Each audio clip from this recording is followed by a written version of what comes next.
ਸ੍ਰੀ ਵਾਹਿਗੁਰੂ ਸਾਹਿਬ ਜੀ। ਤੇਰੀ ਸ਼ਰਨ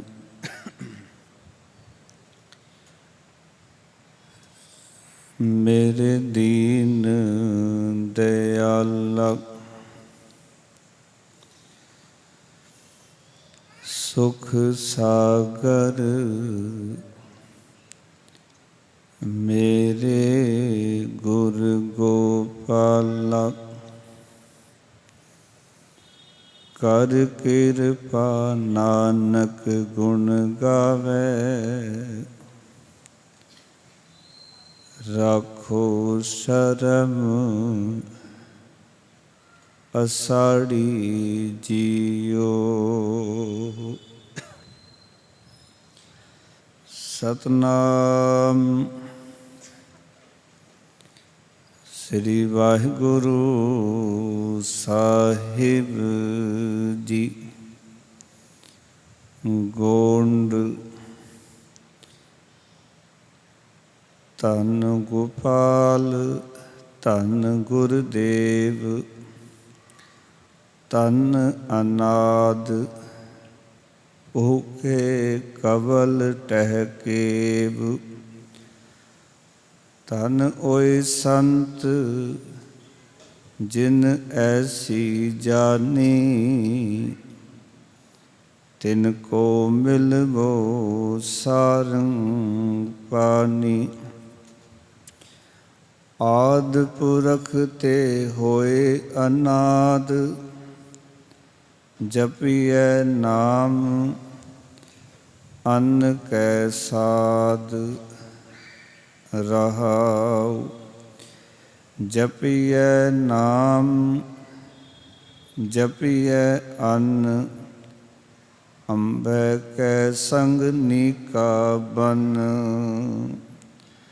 ਅੰਨੈ ਬਾਹਰ ਜੋ ਨਰ ਹੋਵੈ, ਤੀਨ ਭਵਨ ਮਹਿ ਆਪਣੀ ਪਤ ਖੋਵੈ।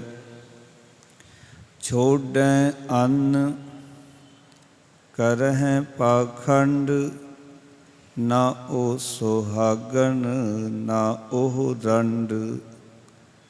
ਜਗ ਮਹਿ ਭਗਤੇ ਦੂਦਾ ਧਾਰੀ, ਗੁਪਤੀ ਖਾਵੈ ਵਟਿਕਾ ਸਾਰੀ। ਅੰਨੈ ਬਿਨਾ ਨ ਹੋਏ ਸੁਕਾਲ, ਤਜੈ ਅੰਨ ਨਾ ਮਿਲੈ ਗੋਪਾਲ।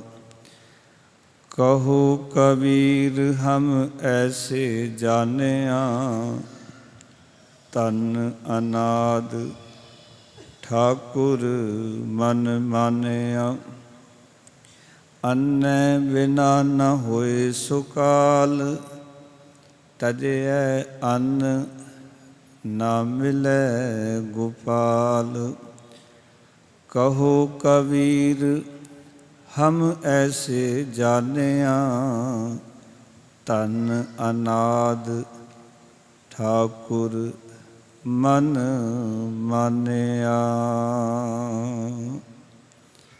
ਵਾਹਿਗੁਰੂ ਜੀ ਕਾ ਖਾਲਸਾ, ਵਾਹਿਗੁਰੂ ਜੀ ਕੀ ਫਤਿਹ।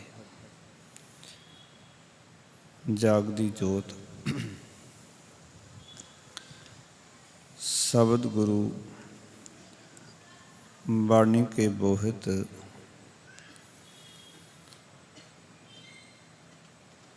ਧੰਨ ਧੰਨ ਸਾਹਿਬ ਸ੍ਰੀ ਗੁਰੂ ਗ੍ਰੰਥ ਸਾਹਿਬ ਮਹਾਰਾਜ ਜੀ ਦੀ ਪਾਵਨ ਹਜ਼ੂਰੀ ਵਿੱਚ ਜੁੜ ਬੈਠੇ ਸਤਸੰਗੀ ਜਨੋ, ਗੁਰੂ ਮਹਾਰਾਜ ਜੀ ਦੀ ਅਪਾਰ ਕਿਰਪਾ ਸਦਕਾ ਭਗਤਾਂ ਦੀ ਉਚਾਰਨ ਕੀਤੀ ਹੋਈ ਅੰਮ੍ਰਿਤ ਬਾਣੀ, ਜਿਸ ਦੀ ਲੜੀਵਾਰ ਵਿਚਾਰ ਆਰੰਭ ਕੀਤੀ ਹੈ। ਅੱਜ ਵਿਚਾਰ ਅਧੀਨ ਗੋਂਡ ਰਾਗ ਦਾ ਭਗਤ ਕਬੀਰ ਸਾਹਿਬ ਜੀ ਦਾ ਉਚਾਰਨ ਕੀਤਾ ਹੋਇਆ 11ਵਾਂ ਸ਼ਬਦ, ਜਿਸ ਦਾ ਮੂਲ ਪਾਠ ਹੁਣੇ ਹੀ ਆਪ ਜੀਆਂ ਨੇ ਸਰਵਣ ਕੀਤਾ ਹੈ। ਪਾਵਨ ਅੰਕ 873 ਦੇ ਉੱਤੇ ਇਹ ਸ਼ਬਦ ਦਰਜ ਹੈ।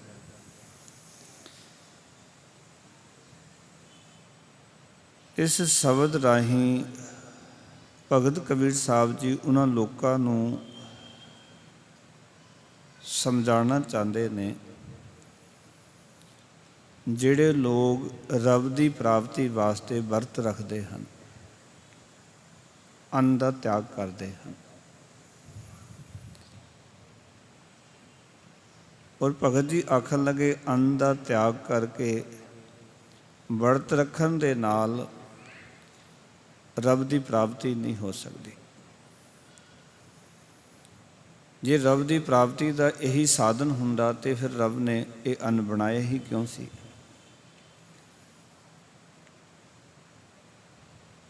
ਆਓ ਜਿਸ ਤਰ੍ਹਾਂ ਬੜੇ ਪਿਆਰ ਨਾਲ ਭਗਤ ਕਬੀਰ ਸਾਹਿਬ ਜੀ ਉਦਾਹਰਨਾਂ ਦੇ ਕੇ ਸਾਨੂੰ ਸਮਝਾਉਣਾ ਚਾਹ ਰਹੇ ਹਨ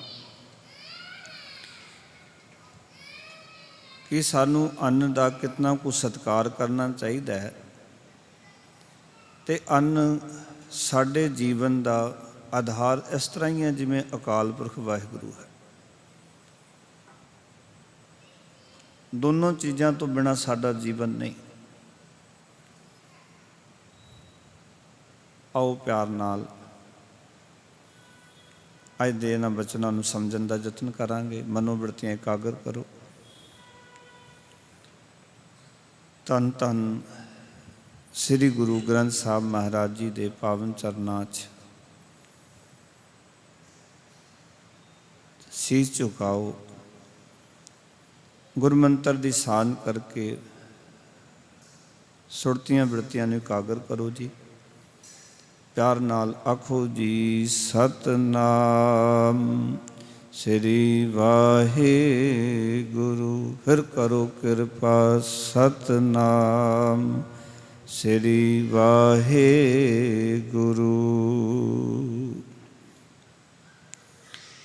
ਭਗਤ ਕਬੀਰ ਸਾਹਿਬ ਜੀ ਅੱਜ ਦੀ ਪਾਵਨ ਵਿਚਾਰ ਰਾਹੀਂ ਸਾਨੂੰ ਇਹ ਸਮਝਾਉਣਾ ਚਾਹ ਰਹੇ ਨੇ ਕਿ ਮਨੁੱਖ ਦੀ ਇੱਕ ਬਿਰਤੀ ਹੈ ਕਿ ਉਹ ਜਿਸ ਤਰ੍ਹਾਂ ਦਾ ਵੀ ਉਹਨੂੰ ਦੱਸਿਆ ਜਾਂਦਾ ਹੈ ਉਸ ਤਰ੍ਹਾਂ ਦੇ ਕਰਮ ਉਹ ਕਰਨੇ ਆਰੰਭ ਕਰ ਦਿੰਦਾ ਹੈ। ਕਿਉਂਕਿ ਮਨੁੱਖ ਨੂੰ ਜਿਵੇਂ ਜਿਵੇਂ ਸੰਸਾਰ ਵਿੱਚ ਗਿਆਨ ਹੋਇਆ, ਸਮਝ ਆਈ, ਜਿਵੇਂ ਮਨੁੱਖੀ ਸੱਭਿਅਤਾ ਦਾ ਵਿਕਾਸ ਹੋਇਆ, ਸਮਾਂ ਸਮਾਂ ਸਿਰ ਸਮਾਜ ਨੂੰ ਕੁਛ ਨਾ ਕੁਛ ਨੇਮ ਜਿਹੜੇ ਨੇ ਉਹ ਦਿੱਤੇ ਗਏ। ਕਿਸੇ ਨੂੰ ਕਿਹਾ ਗਿਆ ਵੀ ਜੰਗਲ ਚਲੇ ਜਾਓ, ਰੱਬ ਦੀ ਪ੍ਰਾਪਤੀ ਹੋ ਜਾਏਗੀ। ਕਿਸੇ ਨੂੰ ਆਖਿਆ ਗਿਆ ਵਰਤ ਰੱਖ ਲਓ, ਰੱਬ ਦੀ ਪ੍ਰਾਪਤੀ ਹੋ ਜਾਏਗੀ। ਕਿਸੇ ਨੂੰ ਆਖਿਆ ਤੀਰਥਾਂ 'ਤੇ ਜਾਓ, ਰੱਬ ਦੀ ਪ੍ਰਾਪਤੀ ਹੋ ਜਾਏਗੀ। ਇਸ ਤਰ੍ਹਾਂ ਇਹ ਜਿਹੜੀ ਮਰਿਆਦਾਵਾਂ, ਇਹ ਨੇਮ ਸਮਾਂ ਸਮਾਂ ਸਿਰ ਬਣਦੇ ਰਹੇ ਨੇ ਸੰਸਾਰ 'ਚ।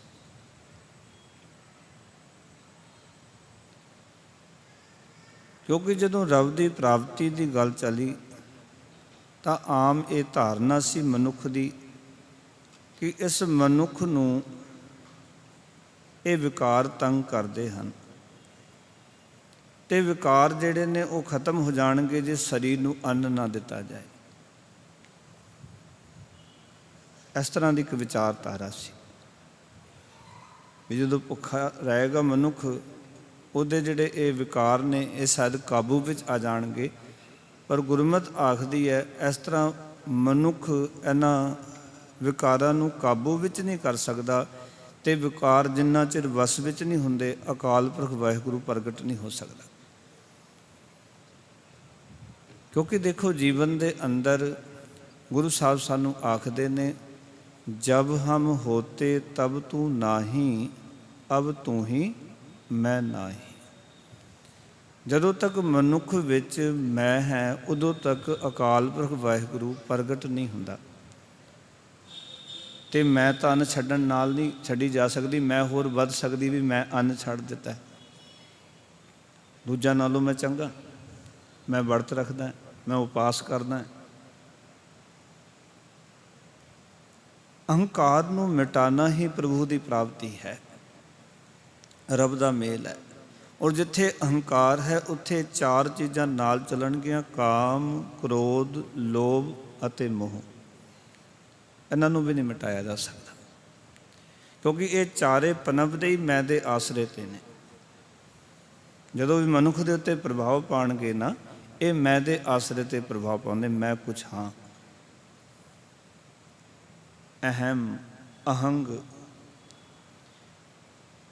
ਅਹੰਗ ਹੀ ਕਾਮ ਨੂੰ ਜਨਮ ਦਿੰਦਾ ਹੈ, ਅਹੰਗ ਹੀ ਕ੍ਰੋਧ ਨੂੰ ਜਨਮ ਦਿੰਦਾ ਹੈ, ਅਹੰਗ ਹੀ ਲੋਭ ਅਤੇ ਮੋਹ ਨੂੰ ਜਨਮ ਦਿੰਦਾ ਹੈ। ਅਹੰਗ, ਮੈਂ। ਅਤੇ ਸਭ ਤੋਂ ਵੱਡੀ ਪ੍ਰੋਬਲਮ ਮਨੁੱਖੀ ਜੀਵਨ ਦੀ ਹੈ ਮੈਂ ਨੂੰ ਦੂਰ ਕਰਨਾ। ਕਿਉਂਕਿ ਅਕਾਲ ਪੁਰਖ ਵਾਹਿਗੁਰੂ ਨੇ ਹੋਮੈ ਰੋਗ ਮਾਨੁਖ ਕੋ ਦੀਨਾ, ਕਾਮ ਰੋਗ ਮੈਗਲ ਵਸ ਲੀਨਾ। ਸੰਸਾਰ ਦੇ ਵਿੱਚ ਕੋਈ ਨਾ ਕੋਈ ਰੋਗ ਦੇ ਕੇ ਹਰ ਇੱਕ ਜੀਵ ਨੂੰ ਪਰਮੇਸ਼ਰ ਨੇ ਸੰਸਾਰ 'ਚ ਭੇਜਿਆ। ਜੇ ਉਸ ਰੋਗ ਤੋਂ ਉਹ ਮੁਕਤ ਹੋ ਜਾਂਦਾ ਹੈ, ਅਰੋਗੀ ਹੋ ਜਾਂਦਾ ਹੈ, ਤਾਂ ਰੱਬ ਦੀ ਪ੍ਰਾਪਤੀ ਜੇ। ਅਤੇ ਹੋਮੈ ਤੋਂ ਅਸੀਂ ਬਚ ਨਹੀਂ ਪਾਉਂਦੇ। ਅੱਜ ਦਾ ਪਾਵਨ ਮੁਖ ਵਾਕ ਅੰਮ੍ਰਿਤ ਵੇਲੇ ਸੋਹੀ ਰਾਗ ਦੇ ਵਿੱਚ ਗੁਰੂ ਮਹਾਰਾਜ ਨੇ ਵਚਨ ਬਖਸ਼ੇ, ਆਖਣ ਲੱਗੇ, ਜਿਨ ਕੈ ਅੰਤਰ ਵਸਿਆ ਮੇਰਾ ਹਰ ਹਰ, ਤਿਨ ਕੇ ਸਭ ਰੋਗ ਗਵਾਏ ਤੇ ਮੁਕਤ ਭਏ। ਜਿਨ ਹਰ ਨਾਮ ਧਿਆਇਆ ਤਿਨ ਪਵਿੱਤ ਪਰਮ ਪਦ ਪਾਏ, ਮੇਰੇ ਰਾਮ ਹਰ ਜਨ ਆਰੋਗ ਭਏ। ਗੁਰ ਬਚਨੀ ਜਿਨ੍ਹਾਂ ਜਪਿਆ ਮੇਰਾ ਹਰ ਹਰ, ਤਿਨ ਕੇ ਹੋਮੈ ਰੋਗ ਗਏ। ਫਿਰ ਅਗਲੇ ਬਚਨ ਕੀਤੇ ਮਹਾਰਾਜ ਨੇ, ਕਹਿਣ ਲੱਗੇ, ਬ੍ਰਹਮਾ ਵਿਸ਼ਨ ਮਹਾਦੇਵ ਤ੍ਰੈਗੁਣ ਰੋਗੀ, ਵਿੱਚ ਹਉਮੈ ਕਾਰ ਕਮਾਈ। ਜਿਨ ਕੀਏ ਤਿਸੈ ਨਾ ਚੇਤੈ ਵਪੜੇ, ਹਰ ਗੁਰਮੁਖ ਸੋਜੀ ਪਾਈ। ਫਿਰ ਮਹਾਰਾਜ ਅੱਗੇ ਕਹਿੰਦੇ, ਹਉਮੈ ਰੋਗ ਸਭ ਜਗਤ ਵਿਆਪਿਆ। ਇੱਕ ਦੋ ਨਹੀਂ, ਸਾਰਾ ਸੰਸਾਰ ਨੂੰ ਹਉਮੈ ਦਾ ਰੋਗ ਲੱਗਿਆ ਹੋਇਆ। ਹਉਮੈ ਰੋਗ ਸਭ ਜਗਤ ਵਿਆਪਿਆ, ਤਿਨ ਕੋ ਜਨਮ ਮਰਨ ਦੁਖ ਭਾਰੀ। ਅਤੇ ਮਹਾਰਾਜ ਕਹਿੰਦੇ, ਛੁੱਟ ਸਕਦਾ ਕੋਈ ਮਨੁੱਖ, ਗੁਰ ਪ੍ਰਸਾਦੀ ਕੋ ਬਿਰਲਾ ਛੁਟੈ, ਤਿਸ ਜਨ ਕੋ ਹੋਂ ਬਲਿਹਾਰੀ। ਜਿਨ ਸਿਸ਼ਟ ਸਾਜੀ ਸੋਈ ਹਰ ਜਾਣੈ, ਤਾਕਾ ਰੂਪ ਅਪਾਰੋ। ਨਾਨਕ ਆਪੇ ਵੇਖ ਹਰ ਵਿਗਸੈ, ਗੁਰਮੁਖ ਬ੍ਰਹਮ ਵਿਚਾਰੋ। ਹੁਣ ਇਸ ਮੁੱਖ ਵਾਕ ਦੇ ਵਿੱਚ ਮੂਲ ਗੱਲ ਗੁਰੂ ਸਾਹਿਬ ਜੀ ਨੇ ਇਹ ਸਮਝਾਈ, ਧੰਨ ਗੁਰੂ ਰਾਮਦਾਸ ਮਹਾਰਾਜ ਨੇ, ਕਿ ਸੰਸਾਰ ਦੇ ਵਿੱਚ ਹਉਮੈ ਦਾ ਰੋਗ ਸਾਰਿਆਂ ਨੂੰ ਵਿਆਪਿਆ ਹੋਇਆ। ਪਰ ਜੇ ਕੋਈ ਹਰੀ ਦਾ ਸੇਵਕ ਬਣ ਜਾਏ, ਜਨ ਬਣ ਜਾਏ, ਉਹਦਾ ਇਹ ਹਉਮੈ ਦਾ ਜਿਹੜਾ ਰੋਗ ਹੈ ਉਹ ਦੂਰ ਹੋ ਸਕਦਾ ਹੈ। ਮੈਂ ਮਿਟ ਸਕਦੀ ਹੈ, ਅਹੰਕਾਰ ਮਿਟ ਸਕਦਾ ਹੈ। ਔਰ ਅਹੰਕਾਰ ਮਿਟੇ ਤੋਂ ਬਿਨਾਂ ਰੱਬ ਦੀ ਪ੍ਰਾਪਤੀ ਨਹੀਂ। ਇਸ ਕਰਕੇ ਲੋਕਾਂ ਨੇ ਇਹਨਾਂ ਪੰਜ ਵਿਕਾਰਾਂ ਨੂੰ ਕਾਬੂ ਵਿੱਚ ਕਰਨ ਵਾਸਤੇ ਇਹ ਬਹੁਤ ਸਾਰੇ ਕਰਮ ਆਰੰਭ ਕੀਤੇ। ਪਰ ਜਦੋਂ ਭਗਤਾਂ ਨੇ ਵੇਖਿਆ ਕਿ ਮਨੁੱਖ ਇਤਨਾ ਕੁਛ ਅਡੰਬਰ ਰਚ ਕੇ ਬੈਠਾ ਹੋਇਆ, ਪਰ ਫਿਰ ਵੀ ਰੱਬ ਨਾਲੋਂ ਵਿਛੜਿਆ ਹੋਇਆ, ਇਹਦਾ ਅਰਥ ਹੈ ਕਿ ਮਨੁੱਖ ਨੂੰ ਸਹੀ ਕਰਮਾਂ ਦੀ ਸਮਝ ਨਹੀਂ ਹੈ, ਵੀ ਕਿਹੜੇ ਕਰਮ ਕਰਨੇ ਚਾਹੀਦੇ ਨੇ, ਕਿਹੜੇ ਨਹੀਂ ਕਰਨੇ ਚਾਹੀਦੇ, ਕਿੱਦਾਂ ਜੀਵਨ ਜੀਣਾ ਚਾਹੀਦਾ। ਇਹ ਸਾਨੂੰ ਭਗਤਾਂ ਨੇ ਜੀਵਨ ਜਾਚ ਬਖਸ਼ੀ। ਇਸ ਕਰਕੇ ਅੱਜ ਦੇ ਸ਼ਬਦ ਵਿੱਚ ਭਗਤ ਜੀ ਆਖ ਰਹੇ ਨੇ, ਆਦ ਪੁਰਖ ਤੇ ਹੋਏ ਅਨਾਦ, ਜਪੀਐ ਨਾਮ ਅੰਨ ਕੈ ਸਾਧ ਰਹਾਉ। ਇਸ ਸ਼ਬਦ ਦਾ ਕੇਂਦਰੀ ਭਾਵ ਹੈ, ਆਖਣ ਲੱਗੇ ਕਿ ਹੇ ਭਾਈ, ਆਦ ਪੁਰਖ। ਆਦਿ ਪੁਰਖ ਕੌਣ ਹੈ? ਅਕਾਲ ਪੁਰਖ ਵਾਹਿਗੁਰੂ। ਆਓ ਕਿ ਪਰਮਾਤਮਾ ਤੋਂ ਹੀ ਹੋਏ ਅਨਾਦ। ਅਨਾਦ ਦਾ ਅਰਥ ਹੈ ਅੰਨ ਆਦਿਕ। ਆਓ ਕਿ ਅੰਨ ਜਿਸ ਨੂੰ ਤਿਆਗਣ ਵਿੱਚ ਤੁਸੀਂ ਭਗਤੀ ਸਮਝਦੇ ਹੋ, ਭਗਤ ਜੀ ਕਹਿਣ ਲੱਗੇ, ਜਿਸ ਅੰਨ ਨੂੰ ਤਿਆਗਣ ਵਿੱਚ ਤੁਸੀਂ ਕਹਿੰਦੇ ਹੋ ਇਹ ਭਗਤੀ ਹੈ, ਅੰਨ ਤਿਆਗਣਾ। ਪਰ ਇਹ ਅੰਨ ਤਾਂ ਅਕਾਲ ਪੁਰਖ ਵਾਹਿਗੁਰੂ ਤੋਂ ਹੀ ਪੈਦਾ ਹੁੰਦਾ ਹੈ।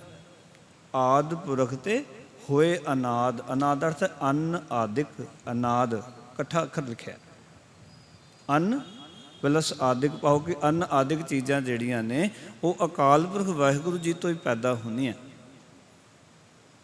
ਔਰ ਤੁਸੀਂ ਇਸ ਨੂੰ ਤਿਆਗਣ ਵਿੱਚ ਭਗਤੀ ਸਮਝਦੇ ਹੋ। ਕਿਉਂਕਿ ਭਗਤ ਕਬੀਰ ਸਾਹਿਬ ਬਨਾਰਸ ਵਿੱਚ ਵਿਚਰਦੇ ਸਨ, ਲੋਕਾਂ ਨੂੰ ਦੇਖਦੇ ਸਨ, ਕੋਈ ਨਾ ਕੋਈ ਹਰ ਰੋਜ਼ ਵੱਖ ਵੱਖ ਵਰਤ ਰੱਖ ਕੇ ਬੈਠਾ ਹੁੰਦਾ ਸੀ, ਉਪਾਸ ਕਰਦੇ ਸਨ ਲੋਕ, ਅੰਨ ਨੂੰ ਨਿੰਦਣ ਵਾਲੇ ਵੀ ਬੜੇ ਲੋਕ ਸਨ। ਇਹ ਤੁਸੀਂ ਇਹਨੂੰ ਭਗਤੀ ਸਮਝਦੇ ਹੋ, ਪਰ ਇੱਕ ਗੱਲ ਦੱਸੋ, ਜਿਸ ਰੱਬ ਨੂੰ ਮਿਲਣਾ ਚਾਹੁੰਦੇ ਹੋ, ਇਹ ਅਨਾਜ ਤਾਂ ਉਸ ਅਕਾਲ ਪੁਰਖ ਵਾਹਿਗੁਰੂ ਤੋਂ ਪੈਦਾ ਹੋਇਆ, ਅੰਨ ਉਸ ਰੱਬ ਤੋਂ ਪੈਦਾ ਹੋਇਆ, ਜਿਸ ਨੂੰ ਤੁਸੀਂ ਮਿਲਣਾ ਚਾਹੁੰਦੇ ਹੋ, ਜਿਸ ਦਾ ਮਿਲਾਪ ਹਾਸਲ ਕਰਨਾ ਚਾਹੁੰਦੇ ਹੋ, ਜਿਸ ਕਰਕੇ ਇਹ ਮਨੁੱਖਾ ਜੀਵਨ ਪ੍ਰਾਪਤ ਹੋਇਆ, ਇਹ ਤਾਂ ਸਾਰਾ ਕੁਝ ਉਸ ਰੱਬ ਜੀ ਤੋਂ ਹੀ ਪੈਦਾ ਹੋਇਆ।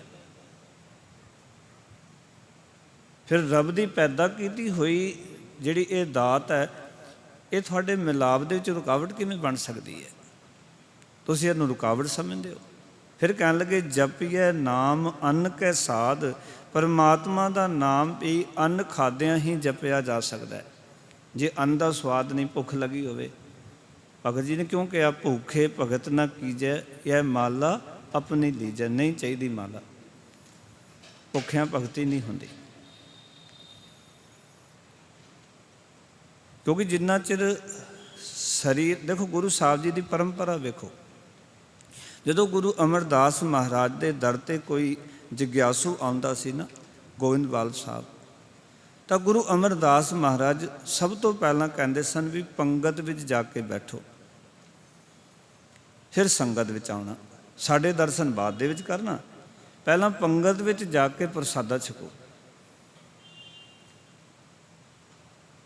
ਉਹਦਾ ਵੱਡਾ ਕਾਰਨ ਇਹ ਸੀ ਕਿ ਜਦੋਂ ਤੱਕ ਮਨੁੱਖ ਦੇ ਢਿੱਡ ਵਿੱਚ ਰੋਟੀਆਂ ਨਹੀਂ ਪੈਣਗੀਆਂ ਤੇ ਮਨੁੱਖ ਬਸ ਪ੍ਰਸਾਦੇ ਨੂੰ ਹੀ ਲੋਚਦਾ ਰਹੇਗਾ। ਸਤਸੰਗਤ ਵਿੱਚ ਬੈਠ ਕੇ ਉਹਨੂੰ ਚੇਤੇ ਪ੍ਰਸਾਦਾ ਆਏਗਾ, ਭੁੱਖ ਲੱਗੇਗੀ ਤੈਨੂੰ ਪ੍ਰਸਾਦਾ ਚੇਤੇ ਆਏਗਾ। ਸਤਸੰਗਤ ਵਿੱਚ ਇਕਾਗਰ ਹੋ ਕੇ ਨਹੀਂ ਬਹਿ ਸਕਦਾ। ਭੁੱਖਾ ਮਨੁੱਖ ਸਤਸੰਗਤ ਵਿੱਚ ਇਕਾਗਰ ਨਹੀਂ ਹੋ ਸਕਦਾ। ਉਹ ਘੜੀ ਦੇਖਦਾ ਰਹੇਗਾ ਕਦੋਂ ਸਮਾਪਤੀ ਹੋਵੇ, ਲੰਗਰ ਕਦੋਂ ਚੱਲਣਾ। ਇੱਦਾਂ ਹੀ ਹੁੰਦਾ ਨਾ। ਮੈਨੂੰ ਕਈ ਕਹਿੰਦੇ ਵੀ ਕਈ ਸੰਗਤਾਂ ਜਿੰਨਾ ਲੰਗਰ ਹੁੰਦਾ ਉਸ ਦਿਨਾਂ ਆਉਂਦੀਆਂ, ਜਿੰਨਾ ਸ਼ਬਦ ਦਾ ਲੰਗਰ ਹੁੰਦਾ ਉਸ ਦਿਨਾਂ ਨਹੀਂ ਆਉਂਦੀਆਂ। ਮੈਂ ਕਿ ਅਕਾਲ ਪੁਰਖ ਵਾਹਿਗੁਰੂ ਦੀ ਕਿਰਪਾ ਹੈ। ਕਿਸੇ ਨੂੰ ਸ਼ਬਦ ਦਾ ਲੰਗਰ ਦੇ ਰਿਹਾ, ਕਿਸੇ ਨੂੰ ਦੂਜਾ ਲੰਗਰ ਦੇ ਰਿਹਾ, ਕਿਸੇ ਨੂੰ ਸ਼ਬਦ ਦੇ ਲੰਗਰ ਦੀ ਪ੍ਰੇਰਨਾ ਦਿੱਤੀ ਹੈ, ਕਿਸੇ ਨੂੰ ਜੋ ਦੂਜੇ ਲੰਗਰ ਦੀ ਪ੍ਰੇਰਨਾ ਦਿੱਤੀ ਹੈ। ਅਤੇ ਅਕਾਲ ਪੁਰਖ ਵਾਹਿਗੁਰੂ ਜਾਣੇ ਕੀ ਕਰੀਏ।